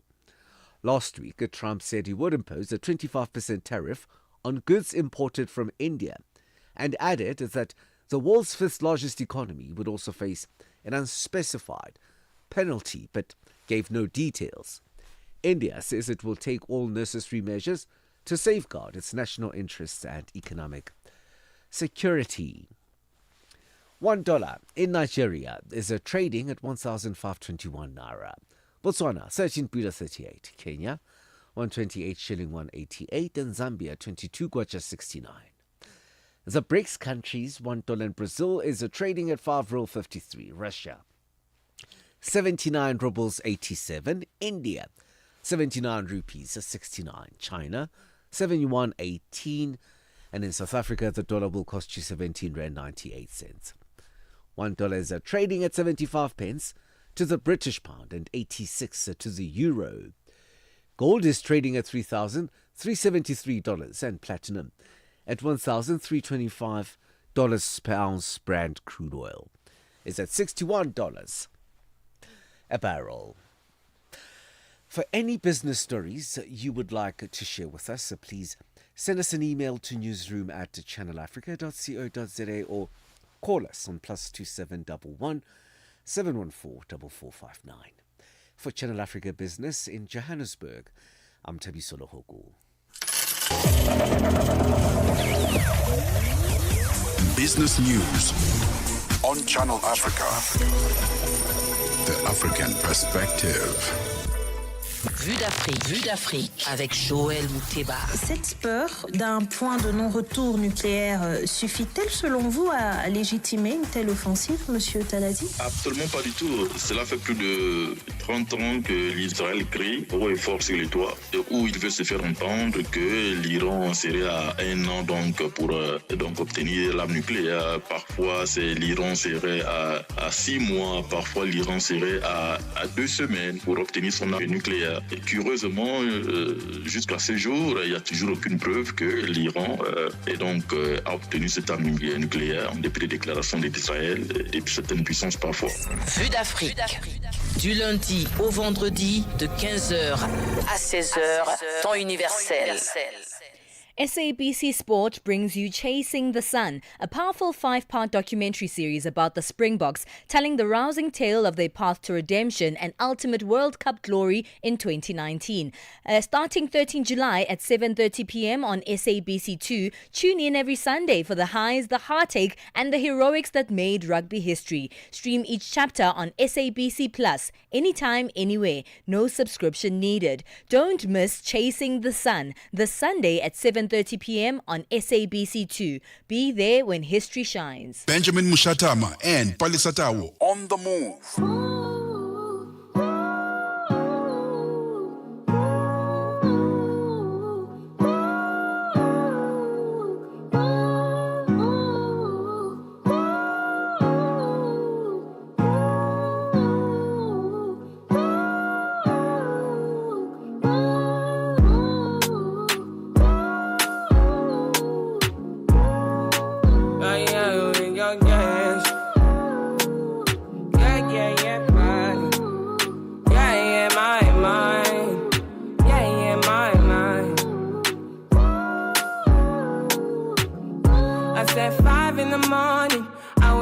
To fight for my yearnings. Fear in my mind is a warning. Pray to the one you're relying. I've been wandering all day. I tried to be fine, but I can't be. The noise in my mind wouldn't leave me. I tried to get by, but I'm burning. I'm behind my mind, it runs. All these thoughts have troubled me. Fighting to give up my pain. Fighting to be on my lane. My mind running to the other side. When it's time to leave my life, then it tries to take me out. Tell you what I need, right? Yeah, I really need time now. I need to free mind now. I really need my love. I need to free my mind now. I really need time now. I need to free mind now. I really need mine now, yeah. This is the peace that you cannot buy. Send me in love that you cannot mix. One is the joy that you cannot waste, and the other one price that you cannot fix. This is the the peace that you cannot buy. Finding a way when you cannot see. Man with this system, he cannot pray. I need to find relief. But behind my mind, it runs. All these thoughts have trouble me. Funny to give up my babe. Funny to be on my lane. My mind running to the other side. When it's time to leave my life, then it tries to take me out. Tell you what I need, right? Yeah, I really need my love. I really need a free mind. I really need to know. I need to free my mind now. I really need time now. I need to free my now. I really need time now. Oh yeah, just set me free, freer than the open mind, farther than the eyes can handle, freer than the ocean now. Yeah, yeah, so set me free. Now I need to find release. Set me to the open sky. Now I need to free my mind. Yeah. Boom, boom, boom, boom, boom. Boom, boom, boom, boom, boom. Hey, I don't, yeah, oh no.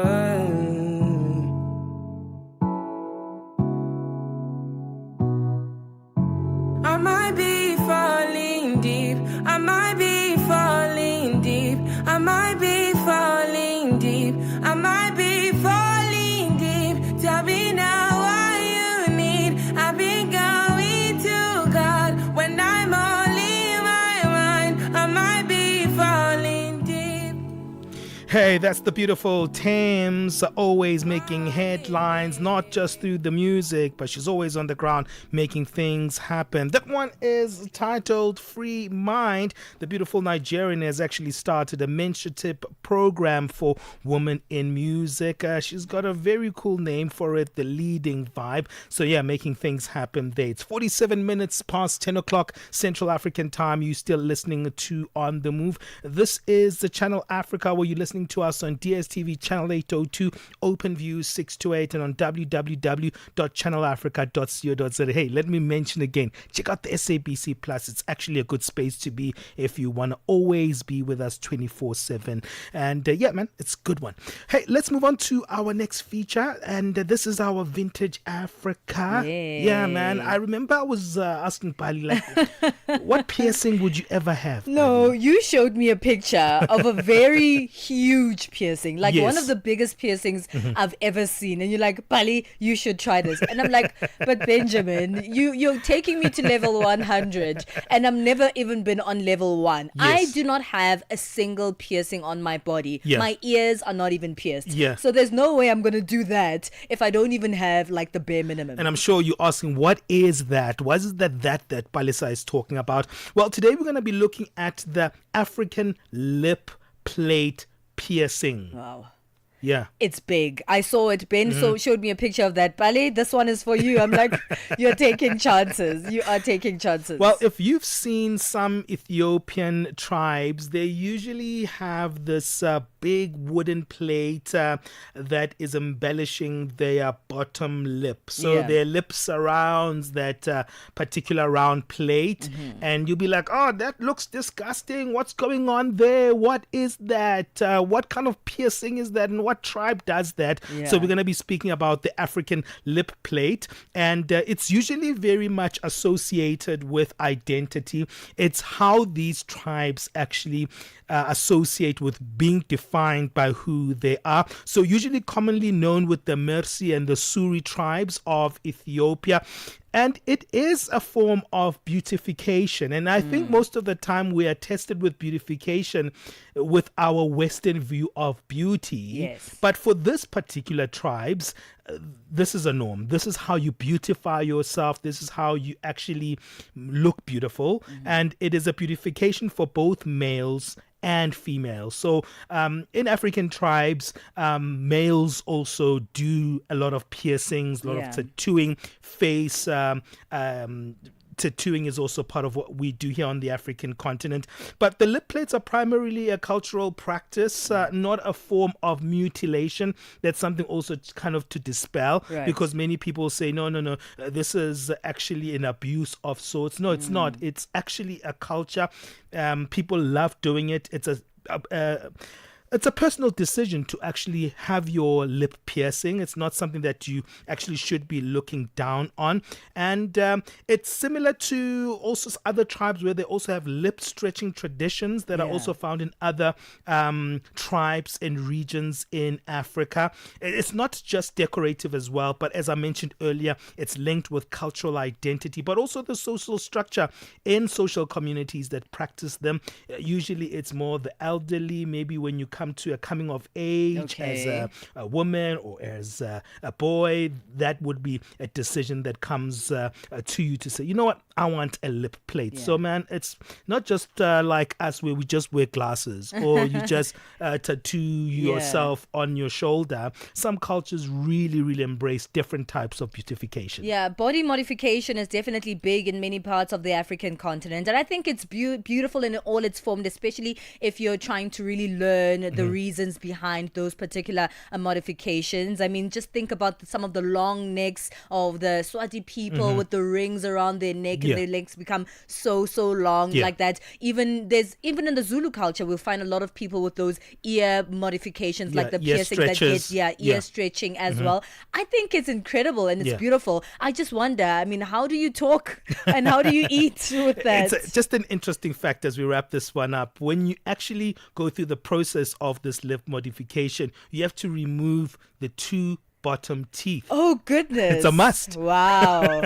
Okay, good to know. I always love this feature. All right, man, that's our Vintage Africa for today.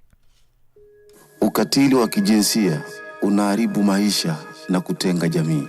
Hutokea nyumbani, shuleni, kazini na mara nyingi kwa ukimya. Lakini hauwezi kuendelea. Ukiona, ongea. Ikiwa unaumia, funguka, kwa sababu kutofanya lolote sio chaguo.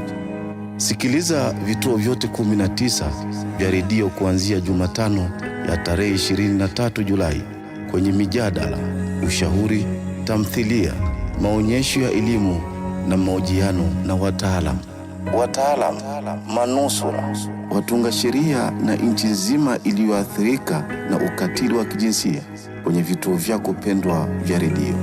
Piga simu 0800 428 428 ili kuripoti unyanyasaji au kupata msaada. GBV, ikomeshwe na wewe. Ujumbe huu umeletwa kwenu na shirika la SABC. Benjamin Moshatama and Palesa on the move.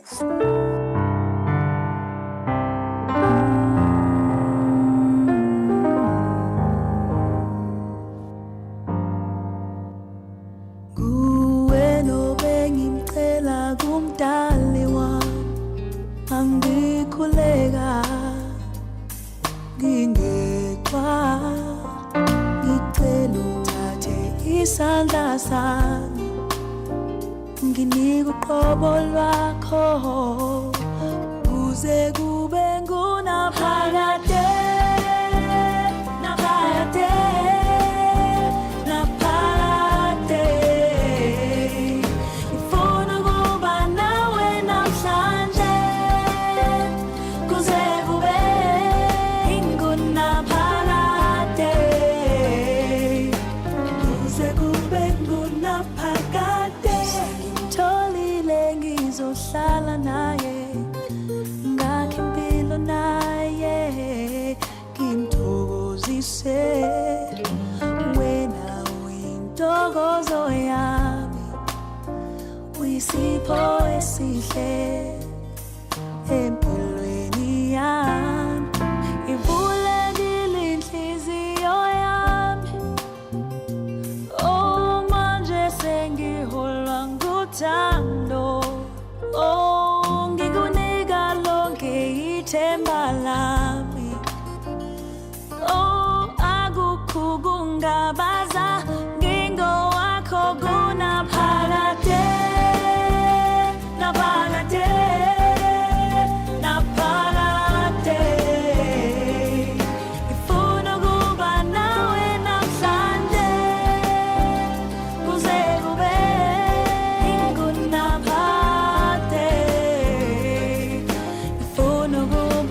uthando ongiphalona ngibonga nangehlonipho ungibonisa yona ngibonga nangegama lakho ongiphalona lona lona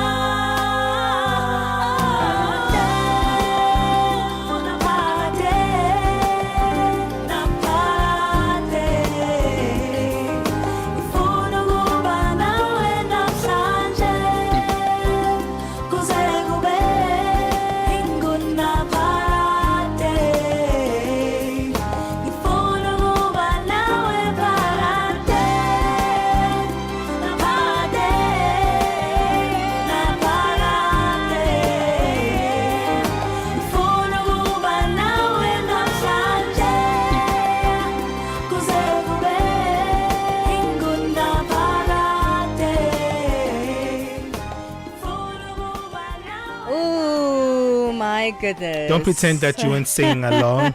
You were singing along. I love the song. I like when we go on air, you act all poised and all that. I'm like, she's like been... I just wasn't doing. Yeah, I'm like, please, buddy. This is Lira with Phakade, man. Absolutely love this artist. I remember going to one of her concerts back in the day with my older sister. It was incredible. I still have like a signed CD from back in the day. This very album. Oh, nice. Of the song Phakade. It was incredible. Can I have a copy of the signed CD? You can't have a copy. You can't have a copy. Man, I hope she's doing well. She's doing well. She's going to be performing in Carnival City very soon. So her voice is back and she's been singing, which is wonderful. I love that. That is Lira with Phakade, 10:56 Central Africa time. We're moving on to the next hour of the show, and of course we still have more for you over there, but in the meantime, if you've just joined us, head on over to our various platforms on www.channelafrica.co.za. That is our website, but it's not only a platform to listen to us live, but you can of course get a lot of content over there and see a lot that we post over there, including our podcast. So if you've missed some of our conversations here on the show, you can click on the programs tab on that website and navigate your way through the various shows that we have here on Channel Africa, and of course click on the move. That's where you can find our podcast. It's another great way to engage with our content. Well, we're moving on to our Money Matters in the final hour of the show. Money Matters is where we talk money, and I know when you open your bank account, you're like, I'm not talking about this. I don't want to talk about that. I don't want to talk about this, but we need to talk about it. And one of the biggest struggles as Africans that we have, and you hear it a lot, in our friend circles, in our alleys when we're talking privately as Africans, we're like, how do we get this generational wealth? And it's almost like an excuse that you can't create generational wealth yourself because you didn't have generational wealth. Yeah. And then the cycle continues. But now the issue is, if you do get your hands on the wealth, it doesn't mean it's going to be generational. You can get wealth, but because all of us say, I want generational wealth, and what we're doing is just like actively seeking wealth for ourselves and automatically think that that's going to be generational. But one doesn't equate the other. Yeah, it doesn't. But what is this generational wealth? Because we're still trying to figure it out. So. We're just trying to figure out the wealth part on its own before we even get to the generations. Yeah, but you know what? Some people are saying it's possible to think differently and harvest generational wealth. And we as Africans think generational wealth is money itself, where in other cultures, it's actually livestock. In some cultures, generational wealth is land. In many cultures, generational wealth is happiness. Yes, generational happiness. I love that. Bunny's saying that while rolling her eyes. I'll be passing that on. I'm going to be your passing son, on like, okay, some generational happiness. I think a lot of people lack that form of generational wealth, to be honest. Okay, cool. So we're going to be talking about generational wealth from a money perspective. But how does it also look like? How do you have it? I think you can generate a generational wealth, even if you yourself that didn't have wealth. You can generate it for future generations so they don't go through what you went through. Is that even possible to do? And those who do have generational wealth, how do you maintain it? How do you make sure that you are protecting that pocket and that it actually goes to the right people? Because it's generational, because it's going to the generation coming after you. There's going to be our Money Matters coming up in a few minutes' time. Well, it's 1100 hours Central African time. We've got our news team standing by to give us the latest. SABC News. Headlines. The African Perspective. Top stories: Asawa heavy military presence in Cameroon, and the UN Security Council to meet today to discuss Gaza hostages. Good morning, I'm Cholani Tulongwepe. There continues to be a heavy military presence in Cameroon's capital Yaoundé ahead of the ruling relating to opposition leader Maurice Kamto this afternoon. This is in an attempt to ban Kamto from running for elections, citing a disputed interpretation of electoral law. He is no longer CRM president as he's running under Mandidem, a political party. Cameroon heads to the polls on October the 12th, but the run-up to the presidential election is already fraught with legal drama and rising tensions. The Constitutional Council is currently hearing dozens of appeals from disqualified candidates, including a surprising challenge to longtime President Paul Biya himself. Channel Africa's correspondent Moki Kinzeka explains the basis of the legal battle. The CRM was not authorized to nominate a candidate for this year's presidential elections following the loss of Cameroon, because the party that nominates a candidate should be represented at the local council or the National Assembly, the parliament. So since the CRM was not represented, Kamto resigned from the CRM party and joined the Mandidem party, which has the legal right to nominate a candidate for the elections. Now, when Kamto resigned and joined the Mandidem, there was a problem again raised by the government that the Mandidem is fragmented, divided into two. But Kamto is arguing that Mandidem is not divided into two. Rwanda has confirmed that it has agreed to accept up to 250 migrants deported from the U.S. This comes as President Donald Trump's administration takes a hardline approach toward immigration. The agreement was reportedly signed by U.S. and Rwandan officials in Kigali in June. Washington has already sent an initial list of 10 people to be vetted. Trump aims to deport millions of immigrants in the U.S. illegally, and his administration has sought to ramp up removals to third countries, including sending convicted criminals to South Sudan and Eswatini. At least 22,000 suspects in South Africa have been arrested for femicide, sexual offences, gender-based violence and crimes against children between April last year and March this year. Police say more than 4,700 suspects were arrested in the Western Cape, 4,200 in Gauteng and 3,802 in the KwaZulu-Natal province.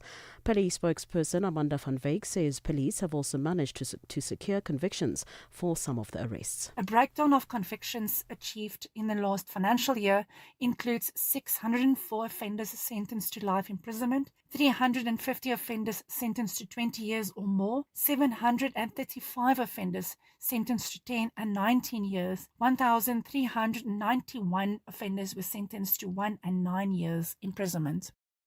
28 more suspected illegal miners have resurfaced at the Sheba gold mine in Barberton in Mpumalanga in South Africa. A total of 546 people have now been arrested at the mine since last week.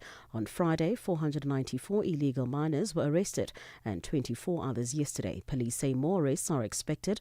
Food supply has been cut to force those underground to resurface. Those arrested on Friday have appeared in the Barberton Magistrates Court, and their case was postponed to next Monday for further investigation. And finally, the UN Security Council is due to meet today to discuss the fate of the remaining hostages still held in Gaza. The BBC's Yolandi now has the details. The UN session was called after Palestinian armed groups put out videos showing two of the hostages, Rom Breslavsky and Evyatar David, looking weak and emaciated. Their families want immediate action to bring them home, and they've expressed alarm at suggestions the Israeli Prime Minister now wants to reoccupy all of Gaza, including areas where it's believed the hostages are held, a step which could endanger them. Recapping the top story this hour, there continues to be a heavy military presence in Cameroon's capital, Yaoundé, ahead of the ruling relating to opposition leader Maurice Kamto this afternoon. For any news stories you would like to share with us, please do send an email to newsroom@channelafrica.co.za or call us on +27 11 714 4459. For Channel Africa News, I'm Jolani Tulo Wembe. SABC News. The African Perspective.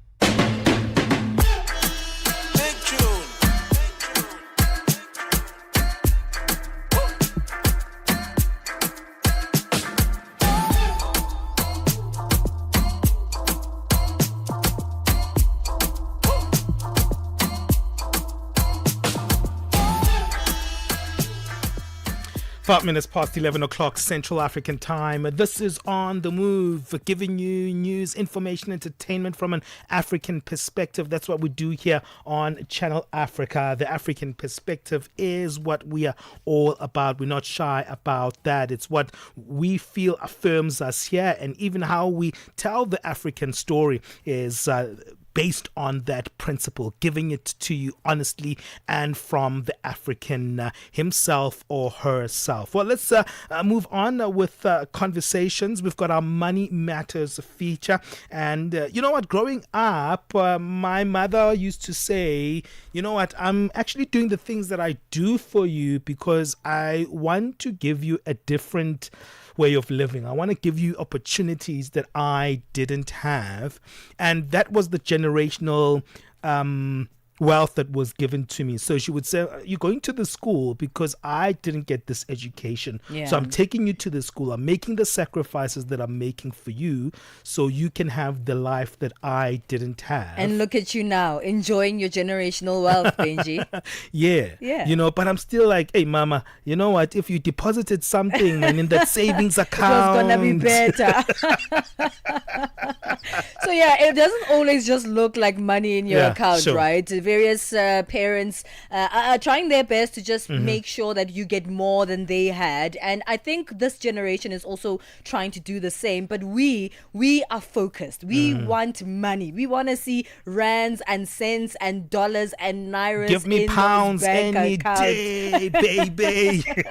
We're chatting about generational wealth in this hour of the show. But the thing is, you can acquire the wealth, but how does that make it generational? And also, there's so many issues that happen after one can pass away that might actually end the cycle that you have started. So it's not just about preparing yourself for getting the wealth and passing it on, but preparing those that you're passing the wealth on to know how to hold on to it. Yeah, and also when you do that, you have to make sure that even those who get that wealth, they manage it well. Yes. Because it's one thing to get the generational wealth, right, from a predecessor, and then after that you're like, look, I don't know what to do with so much. I'm gonna spend it, baby. Yeah, there's a show here in South Africa called I Blew It.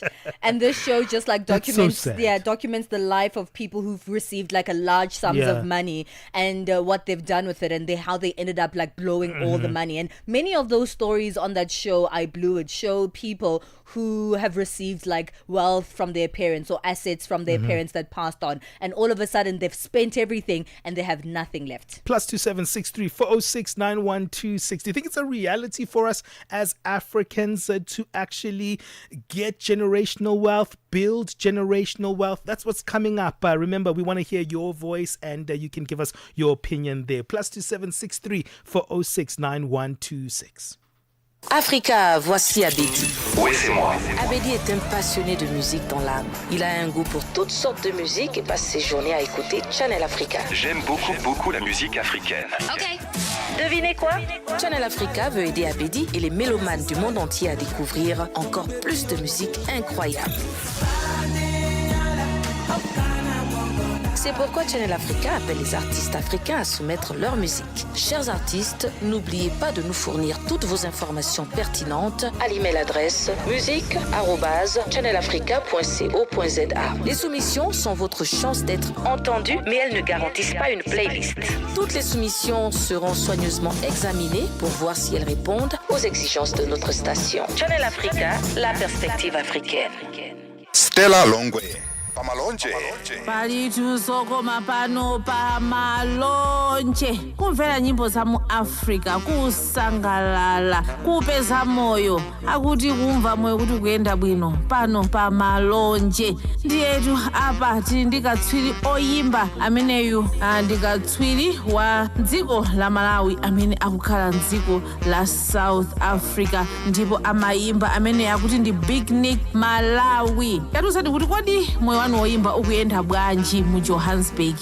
Moyo woyimba ukuyenda bwinobwino kwambiri chiliyonse chikutheka ndithu bwinobwino. Ayi aziwoneka chiliyonse chikutheka mofa magrasi anu apa mwaka akuti kumenya yonse aziwoneka zoti azikutheka ndithu mu Johannesburg. malonje pa nthawi ya 6 koloko kufikira 7 koloko madzulo lowiruka ndi Stella Longwe. Palesa and Benjamin fuel your day with fresh African perspective on Channel Africa.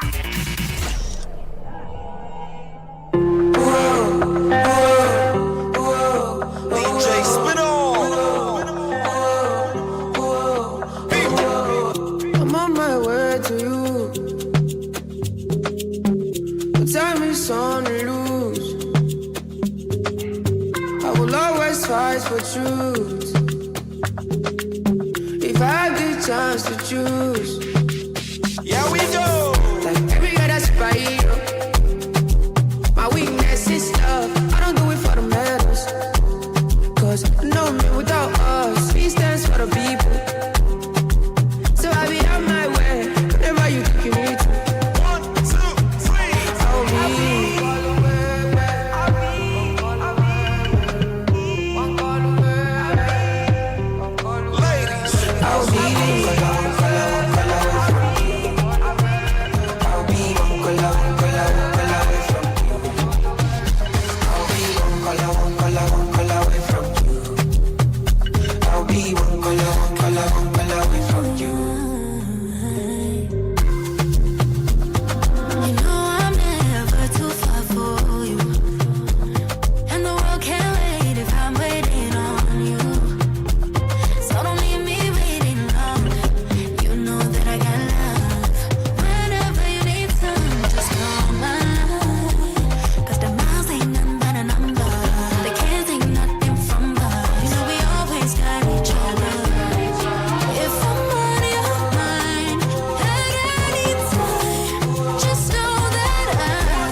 Hey, this is a cool collaboration. This is the practicality of the fusion of Afrobeat and Amapiano, Omale and Tyler. That one is called One Call. Yeah, that's also DJ Spinall on that one. It's 11:13 Central Africa time. We're speaking about wealth, generational wealth to be precise. And the thing is, we say these words so often. I want generational wealth. And it seems like a bit of a buzzword after a while, but do people really understand what this generational wealth actually means? In fact, what does the wealth itself really mean? Because just because you're making a lot of money doesn't particularly mean that you're wealthy. Yeah, the thing about it, I've seen in our communities, I don't know if you know the setup in South Africa, but we used to have what we call tuck shops, which are small, informal shops, right? Yeah. And, you know, you'd have a father who owns this particular business, but it's also massive, multifaceted.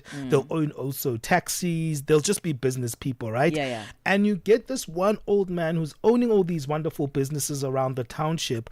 And the moment that he passes away, you just kind of, that disappears. Or you'll get a taxi owner who is got so many taxis that are working in different communities. And once that person passes on, it's like, oh, there wasn't that wealth. It didn't exist. And you just see like a complete misstep between one generation and another one. It's like a 180 turn. You see how, the kids would be raised well, in a wealthy way. They'll be spoiled. They have everything they need because they have these cool multiple sneakers, of cool sneakers that you wish you would have. And, the father or the mother has these multiple businesses, or the parents have these multiple businesses. But even though they know that they were secure in that particular wealth that their family earned, once the person who was actually creating the wealth passes on, they actually don't have the skills to maintain the businesses, number one, but also to keep the money. And the stereotype that goes on in our communities that says that it doesn't mean if your father was an entrepreneur, you won't be an entrepreneur. Yeah. We always say that as an excuse, as if we don't need to transfer that skill, that we don't need to transfer that wealth, that we don't need even to transfer the infrastructure around that wealth. Right. So let's chat a little bit about protecting and passing on your assets, your generational wealth to the next generation, but also how to maintain that generation into generations to come. Gerald Mwandambira is a financial planner and CEO of Sugar Creek Wealth, who's joining us on the line to unpack this conversation. Gerald, it's great to have you. Let's chat about that. What exactly is generational wealth? I think it feels like just a buzzword that people are using, but many of us don't really understand what it is. Good morning, and good morning to all your listeners. Yes, generational wealth is essentially the transfer of wealth from one generation to the next through an inheritance.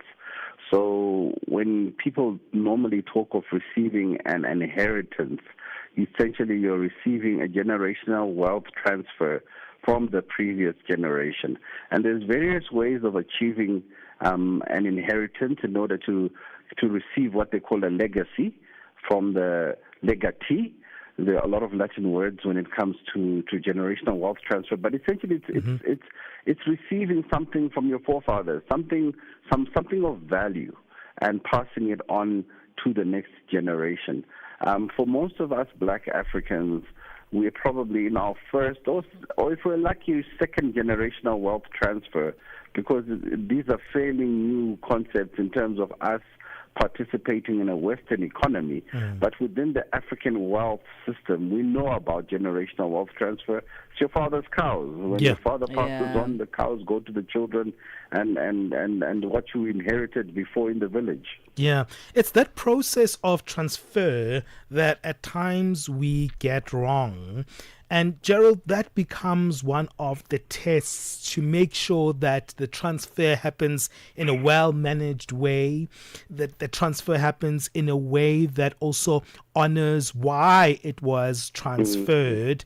Why do we get that wrong many times as Africans? Well, simply because generational wealth transfer has to be planned and it has to be very deliberate.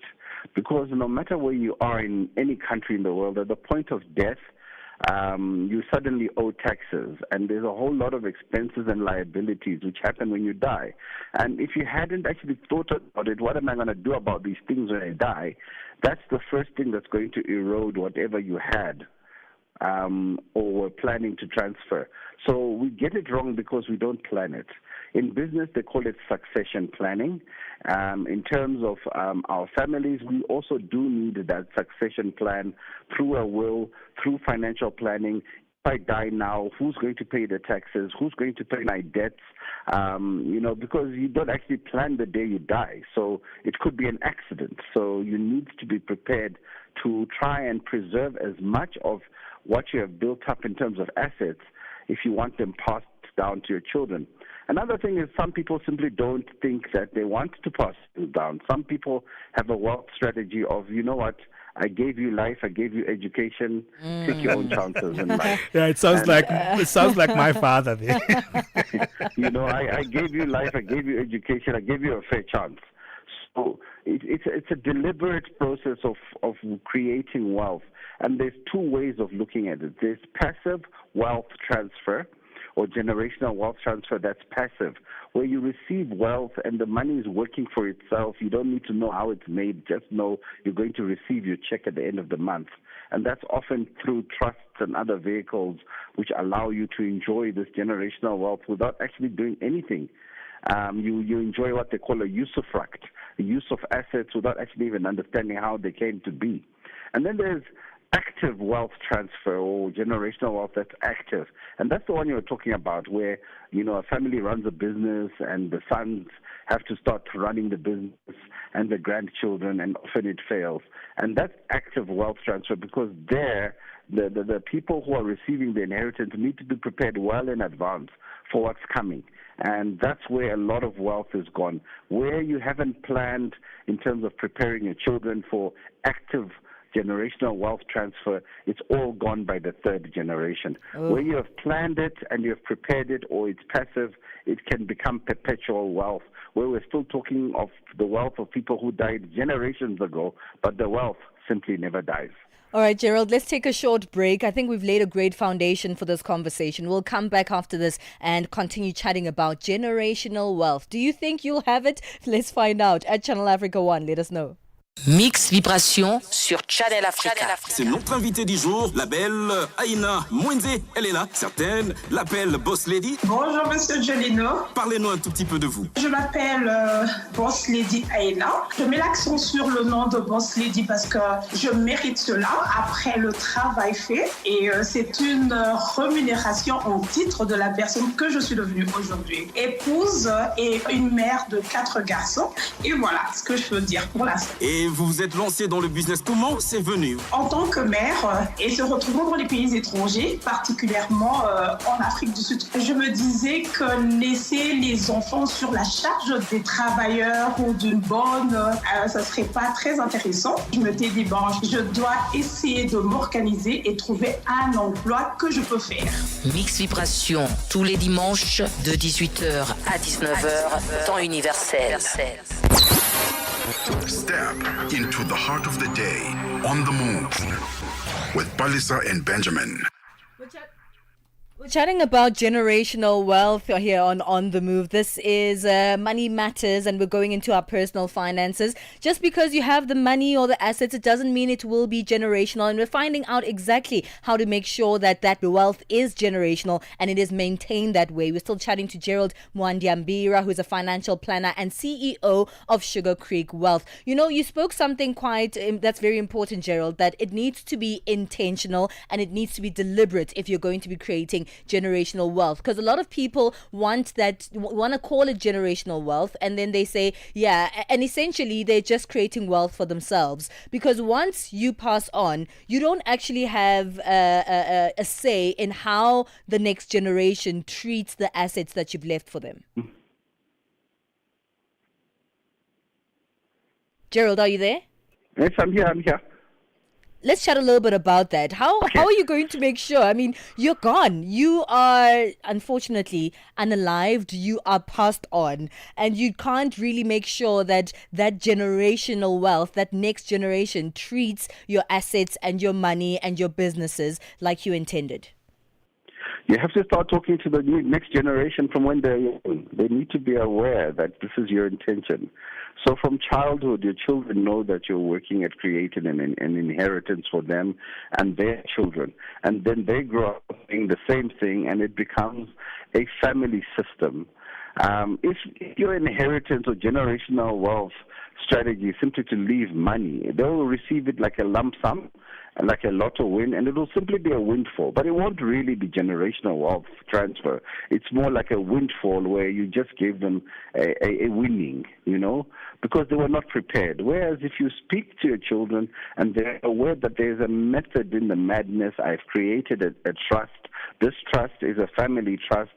No one owns anything. When you are working, add to the trust, grow it, and we've got people who are actively managing it, understand how it works. When I die, go talk to to my financial advisor, my accountant, my lawyer. They will know what to do. They will help you, and if you've prepared your children and trained them, then obviously you get that generational wealth transfer. Yeah. Simply dying and leaving money is not wealth transfer. That's just dying and leaving money. Yeah.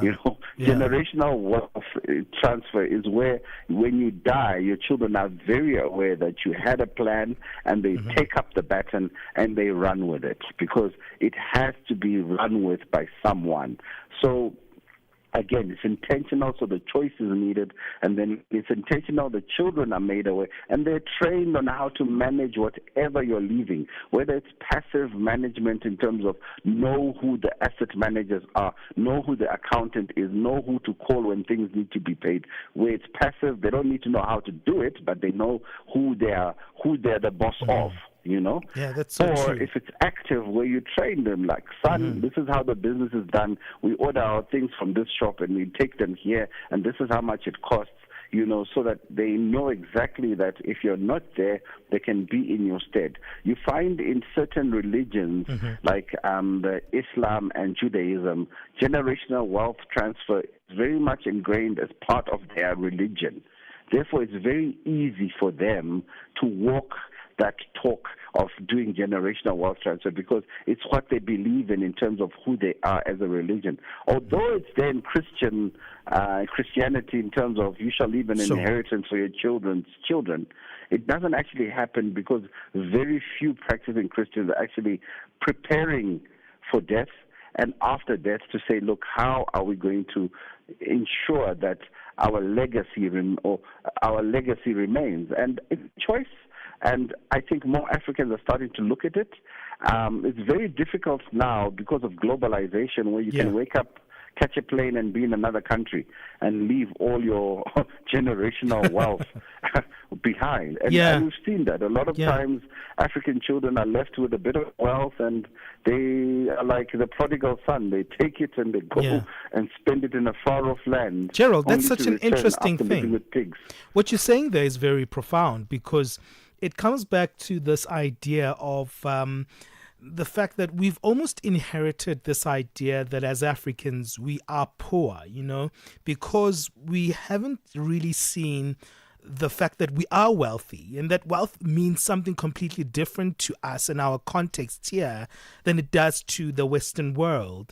And maybe we've got the tainted idea of what is generational wealth, because we see it from a different prism that is Western, and that's why we don't manage our things that we have, the resources that we have right in front of us in a way that is responsible.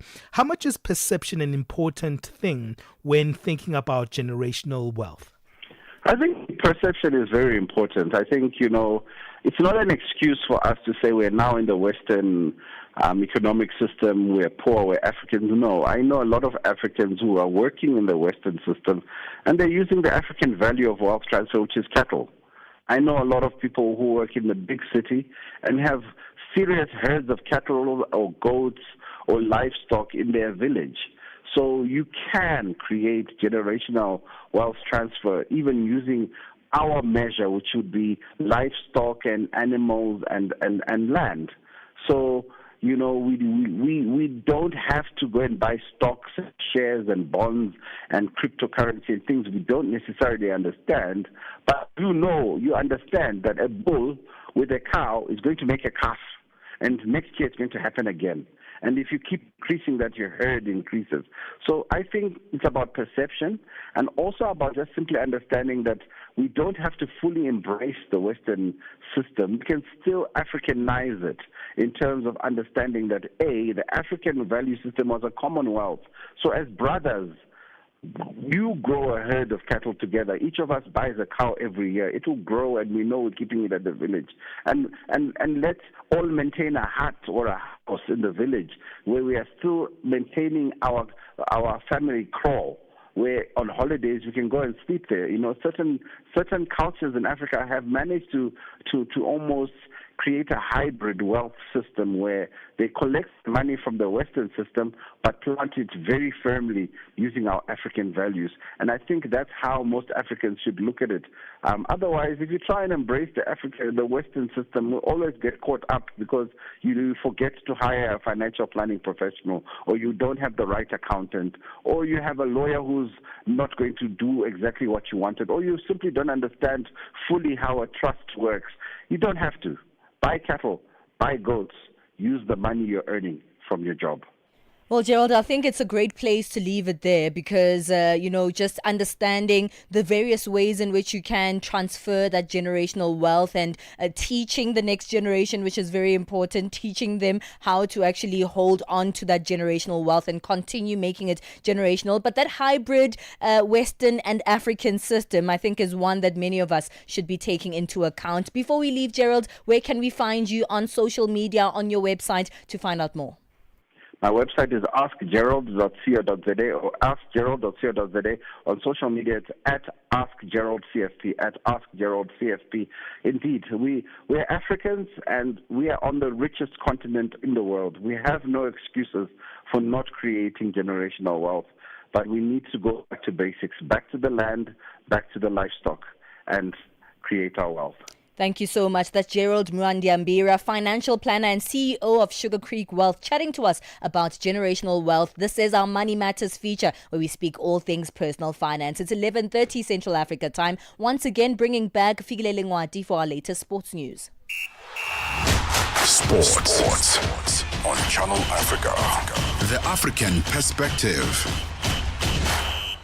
In our sports update this hour, we begin with the football news, and it's Bafana coach Molefi Ntseki believes that his team is in the proper physical condition ahead of the African Nations Championship CHAN after playing 2 training matches last week.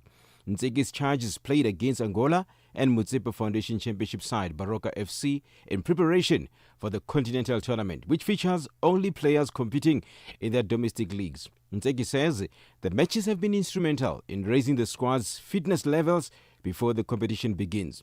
He's also banking on the experience of the players called up for this tournament. We were counting 12 days of preparation, and within the 12 days of preparation, we're looking at having 2 preparation matches. I think a quality side that we played Angola, the same team that won the COSAFA tournament in Bloemfontein. 90% of the players that played in the COSAFA are the players that are currently going to CHAN from Angola. Their background, their experience, their maturity level, having played in the PSL for many, many years. And some of them, they also played in the national team. So preparation went very well.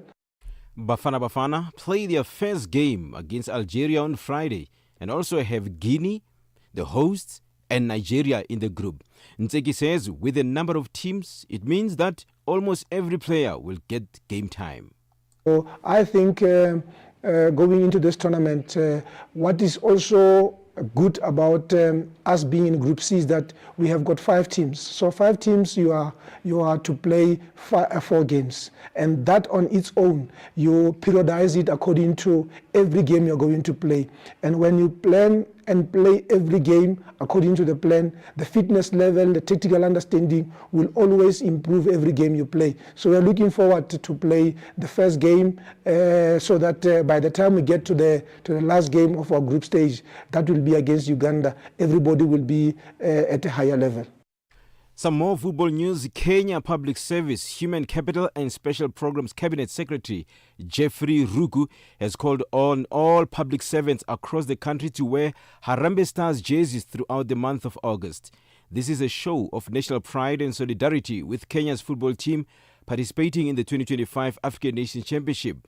C.S. Ruku said the move is meant to demonstrate patriotism and rally collective support for Harambee Stars as they go on their journey in the prestigious Continental Tournament, which Kenya is proudly hosting this year. And President Netumbo Nandi Ndaitwah says her government is committed to ensure the brave warriors of Namibia can soon play their matches on home soil. Speaking at the World Cup qualifying campaign fundraising gala dinner in Windhoek at the weekend, Nandi Ndaitwah told guests that it was time Namibia hosted official international matches again, pledging her administration's support towards securing a stadium that meets CAF and FIFA standards. She linked the development of sport infrastructure to the country's broader development agenda, specifically referencing the 6th National Development Plan, the NDP 6. And finally, South Africa's under-19s delivered a commanding performance in Harare, crushing Zimbabwe by 226 runs in their latest Youth One-Day International ODI Tri-Series clash, thanks to a fiery spell from Bandile Mbata, who claimed 5 for 16 in just 7 overs. The Junior Proteas piled on 304 for 6 with half-centuries from Mohamed Bulbia, 75, Adna Lagadin, 53, Vihan Pretorius, 52, and Daniel Bosman, 54, not out. Before Mbata and Paul James, 3 for 5, tore through the hosts, bundling them out for just 77 in under 24 overs. The emphatic win sees South Africa climb to the top of the table ahead of their final group clash with Bangladesh on Wednesday, with both sides already confirmed to meet again in Sunday's final. For any sports stories you'd like to share with us, please do send an email to newsroom@channelafrica.co.za or call us on +2711 714 4459. This is Channel Africa Sport with me, Figile Lengwati. Sports on Channel Africa. The African perspective. Vue d'Afrique avec Joël Mouteba. Cette peur d'un point de non-retour nucléaire suffit-elle selon vous à légitimer une telle offensive, Monsieur Talati? Absolument pas du tout. Cela fait plus de 30 ans que l'Israël crie haut et fort sur les toits, où il veut se faire entendre que l'Iran serait à 1 an pour obtenir l'arme nucléaire. Parfois, l'Iran serait à 6 mois, parfois l'Iran serait à 2 semaines pour obtenir son arme nucléaire. Et curieusement, jusqu'à ce jour, il n'y a toujours aucune preuve que l'Iran a obtenu cette arme nucléaire en dépit des déclarations d'Israël et de certaines puissances parfois. Vue d'Afrique. Du lundi au vendredi de 15h à 16h, temps universel. All right, it's 35 minutes past 11 o'clock Central African time. Thank you, Figile. Let's move on right now and get our business news. Business news on Channel Africa. The African perspective. Thanks, Benjamin, and good morning. The Maritime Business Chamber says Musk's withdrawal of direct shipping services between South Africa and the United States will have a significant impact on time-sensitive sectors such as fresh fruits. This after the global shipping giant announced plans to restructure its operations, which will result in its exit from the country later this year. This will see South Africa being left with only one direct shipping line to the US. MBC chairperson Unathi Sonti says that this move highlights the need for the country to develop its own shipping lines. Transshipment, it means it must go to another port, and we don't know what will be the waiting period in that port, and then it gets to the transshipment and it goes to where it's supposed to go. So there is a greater implication in that. The United States could require bonds of up to $15,000 for some tourist or business visas under a pilot program that is launching in 2 weeks. The new program comes in the context of a tightening of requirements for U.S. visa applications and efforts to crack down on visitors from countries with high overstay rates and questionable screening and vetting processes. Show Bryce Peace reports that the new 12-month pilot program is set to commence on the 20th of August. The notice indicates that U.S. consular officers would be given discretion to impose bonds on visitors from countries with high rates of visa overstays that could range from $5,000, $10,000 or up to $15,000, a move that would likely make it entirely unaffordable for people to travel from certain countries. The South African Municipal Workers Union has called for the implementation of policies that protect municipal workers who expose corruption. The union says that the government is not doing enough to support and protect whistleblowers in municipalities. A recent report has revealed that 148 municipal officials have been murdered since 2018 countrywide, many of whom were linked to exposing corruption. The union says the deadly trend threatens service delivery and silences accountability. SAMU General Secretary Dumisani Makakula. We are calling for establishment of secure channels. We have been working with Corruption Watch, but within the municipalities and within the sector, there is no channel where you will be able to report any form of corruption or any suspicion thereof.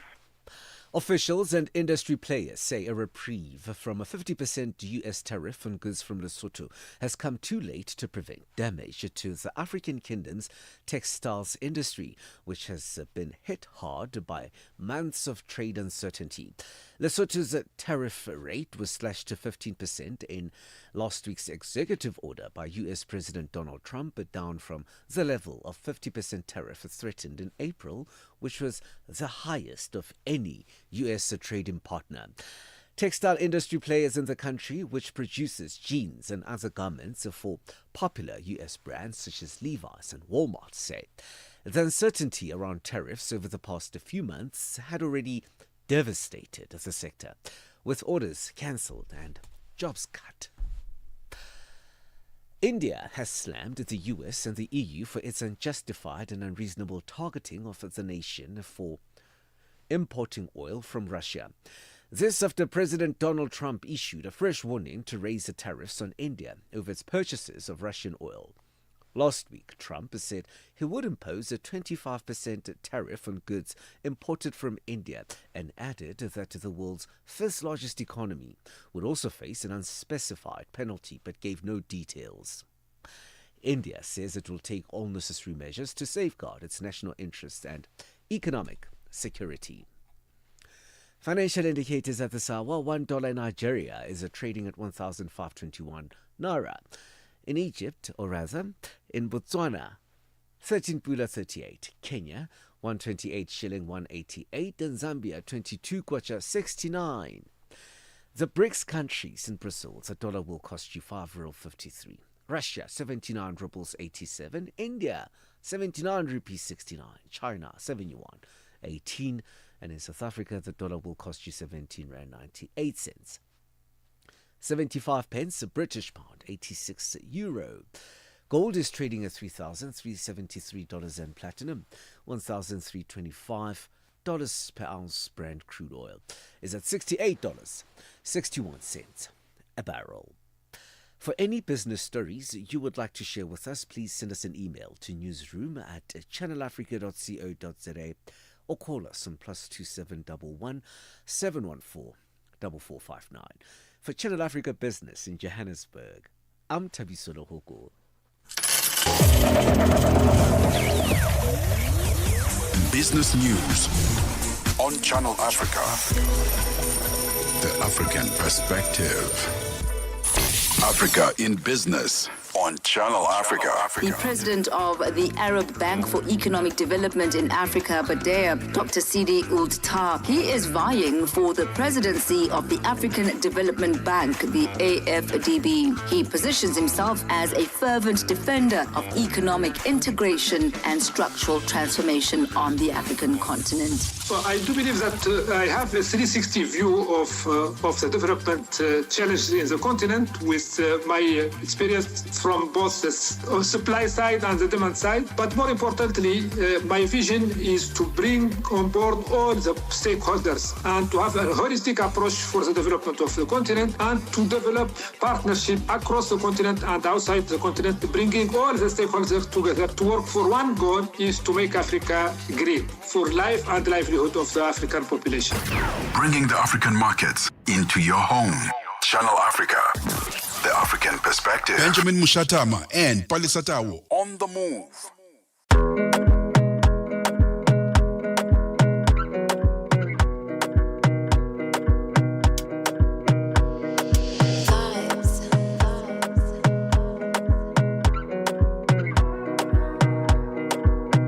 Another banger. Baby, calm down, calm down. Yo, this your body, it puts in my heart for lockdown, oh lockdown. Yo, you sweet life, phantom, phantom. If I tell you say I love you, you know they for me, young girl, oh young girl. No, tell me no, no, no, no, oh, oh, oh, oh, oh, oh, oh, oh, oh, oh, oh, oh, oh, oh. Baby, gon' give me your lo, lo, lo, lo, lo, lo, lo, lo, oh, oh, oh, oh, oh. You got me like whoa, whoa, whoa, whoa, whoa, whoa, whoa.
got a small wall, me got a small wall. As me I wake up, now she did my mind don't walk.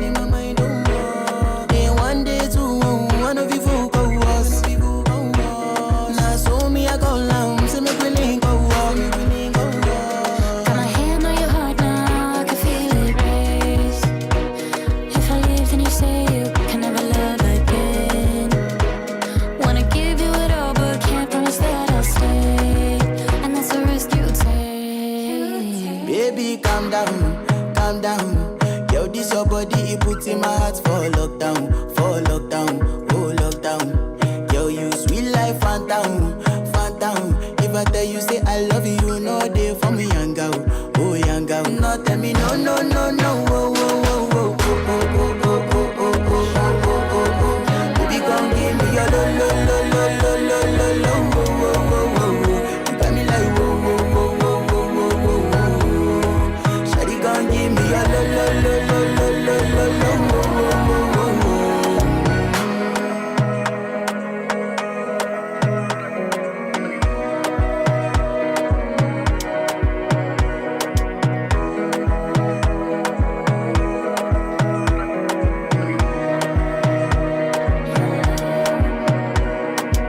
Benjamin Moshatama and Palesa on the move. Yeah.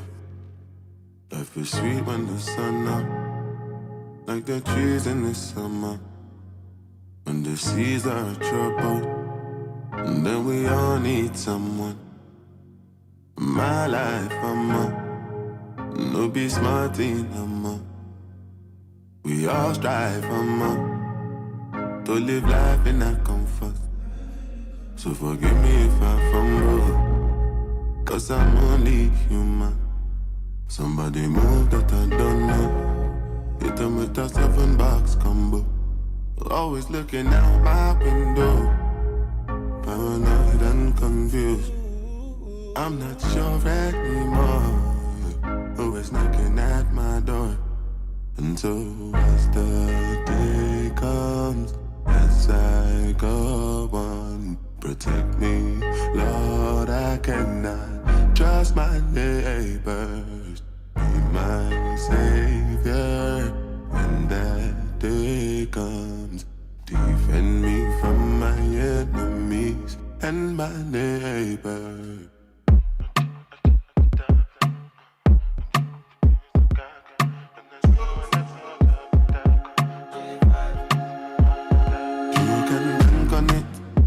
Put 100 grand on it. Anything I said, I stand on it. In a private plane, I land on it. Hollywood and they call me Bankole, 'cause I walk around with a bank on me. Show them Gangnam style, put the gang on them. Twist my fingers up, bang on them. Hollywood, different type of evil available, and any one of them can kill you. At any time, anything can happen. No, any one of us could have been pop smoke. We must go when the most I colors. So I'm paranoid, borderline bipolar. Wear my vest and clean my corner. I ain't going out, brother. You can bank on it. You can put 100 grand on it. Anything I said, I stand on it. In a private plane, I land on it. Hollywood and they call me Bankole, 'cause I walk around with a bank on me. Show them Gangnam style, put the gang on them. Twist my fingers up, bang on them. Hollywood, oh yeah.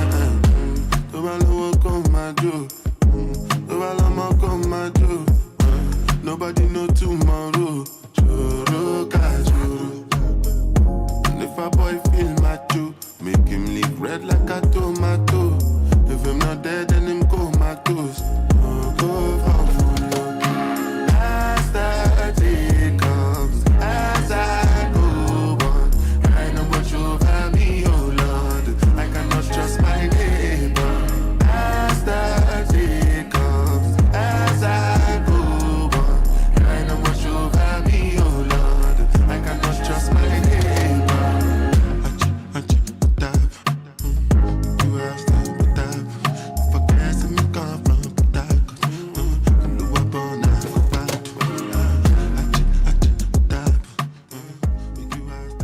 Hey, it's 11:50 Central African time. That is the notorious Burna Boy with one titled Bank on It. And we're talking about banking on it. How do we pass on generational wealth from one generation to another? Do you think that's possible for us Africans? Remember, it's +27634699126. And before that one, by Burna Boy, you heard Calm Down by Rema and Selena Gomez. Let's take a break. We'll be back. Mornings made better with Peter and Asanda on Rise and Shine, weekdays 6 till 9. A Mauritanian appeals court has this week handed down a 15-year prison sentence and a hefty $3 million fine to the country's former president Mohamed Ould Abdel Aziz for corruption, money laundering and illicit self-enrichment. The ruling upholds and escalates an earlier conviction from 2023, marking a significant moment in Mauritania's efforts to tackle high-level corruption. In terms of the country fighting corruption, I think this case shows the seriousness of the country in trying to fight corruption. There is substantial evidence that indicates to the fact that he was corrupt. These cases are always very difficult to then be able to balance whether they're not politically motivated and also balancing the rule of law. Nyasha Mpani, who's a project leader at the Institute for Justice and Reconciliation in South Africa. Mornings made better with Peter and Asanda on Rise and Shine. Hashtag on the move and connect with us. 11:51 Central Africa time. It's on the move right here on Channel Africa. We're about to wrap things up, and of course we're going to be bringing in Lulu Gabu to let us know what's coming up on the Africa update. But you need to chip in the conversations of generational wealth. That's the final conversation that we just had, and hopefully when you do create some of that wealth, you'll find that the next generations, in fact, you'll make sure that your children and all those that are alive after your generation actually know how to keep it, because that's the only part that matters when it comes to the generational part of your wealth. I think it's tough because you have to be hands-on about it. Yeah. And manage it all the time and think about what it means and who's going to be responsible for that generational wealth. It's not as easy as we say it is, and that means we have to be very proactive about it. We have to talk to our children about money. I mean, even before you actually get to the wealth, you have to have conversations about money, and that's one of the things that I think we still struggle with a lot, to talk to children about money, because we think it doesn't concern them at all. But what happens if something happens to you? Not only if you might have been wealthy enough, or maybe just have a little bit to pass on to your children. Sure. Let's say you had nothing. Cool. Still, you need to speak to your children about money so they at least know how to survive and how to be in the world financially once you're gone, because you're not going to be able to coddle them forever, right? Yeah, you won't be able. And I think also you said, like, let's just say you don't have nothing. It's impossible that you cannot have anything. You do have something. Generational happiness. No. I think people actually have. That's why you get people who have homes, family homes, right? Yeah. Get a grandmother who lives in a home and has been living there, and then the grandmother passes away, right? And then everyone is fighting over that house. Yeah. That thing that is called nothing is that house. Yes. It's that house you have to think about. That this little house that we have here is infrastructure for future generations, right? And we have to start considering what we have in our hands, because that's when we can start building more wealth. Because you don't start from nothing, you start somewhere. Hey, what's your take on that? Do you think we as Africans can build that generational wealth? Let us know. +27634069126. You can text us or voice note us there. Let's take a little bit of a break, and then Lulu Kapu will come in and let us know what's coming up on the Africa Update. Channel Africa and you have got something in common. The thirst for knowledge. Annie Kalonji sur Channel Africa. Nous allons danser au son de Haya, que je dédicace à vous tous, chers auditeurs, qui êtes en train de suivre cette émission Mix Vibration. N'oubliez pas, vous pouvez nous suivre à partir de l'application SABC+. Vous choisissez Channel Africa pour suivre l'émission en direct. Nous allons danser au son de Haya. Annie Kalonji, tous les dimanches sur Mix Vibration. Benjamin Moshatama and Palesa on the move. All right, Lulu is here to let us know what's coming up on today's Africa Update. How are you doing, Lulu? I'm good, thanks. And how are you guys? We're doing good, well. Interesting topics. Hey, interesting topics. Yeah. The wealth, the generational wealth. How do you think about it?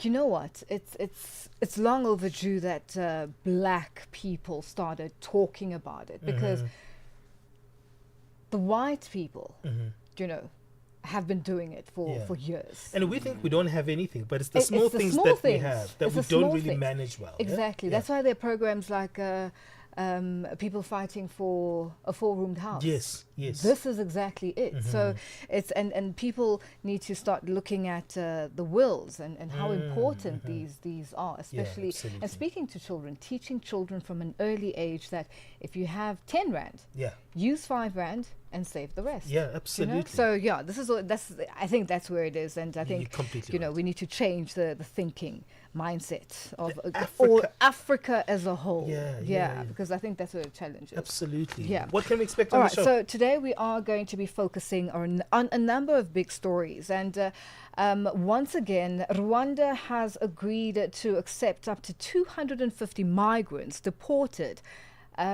from the United States of America this time around, and it's not the UK. So, what is happening on this front? We're going to be speaking to Silvanos Caramera, and he'll unpack for us what this means. The agreement was signed in June, and the US has already sent at least 10 people to be vetted. That's and interesting, sent through because to I heard Rwanda. Mozambique is also doing the same thing. Or is it Swaziland? Eswatini Eswatini has is doing done, the same thing. but Okay. Eswatini, it's criminals that the US doesn't want in the US, but the Eswatini has taken them over and housed them in their correctional services center. So a lot happening on that front. And my question is, how much money are they getting? Yeah, and are we a dumping ground? Yes, you know, it's a very interesting one. And then also we are going to be speaking to Jessie Majome, chairperson of the Zimbabwe Human Rights Commission, with South Africa's public protector confirming that it has no record of complaints from Zimbabwe's High Human Rights Commission regarding Zimbabweans being denied health care in South Africa. And these are illegal immigrants that are being denied. We've seen it on all our TV stations, and we've been reporting on it, and now the Zimbabwe Human Rights Commission is coming on board. Public protector also will find out exactly what the discussions are there, and what the way forward is. I've seen them doing the rounds in terms of doing interviews on a different platforms, within the SABC and across the board, and it's a very interesting one how they view everything that's unfolding, and in the same breath South Africans also having their point of view. So we'll be speaking to that and unpacking all of that. Hey, that's right on time news that's happening on the African continent. Do stay with us right here on Channel Africa. Palesa and I have to get out of here and do we make have way to? for Oh my Lulu goodness. Kaburu. We can do some dancing, Oh no, let's not talk about the TikTok challenge there. No. But there's so many. That's the thing. It's like every There week are there's so a new many. one. But next week is yours. We're going to rope you in soon. We've been discussing Guys, this. you'll be shocked. No? Cheers, Lulu. All right, bye.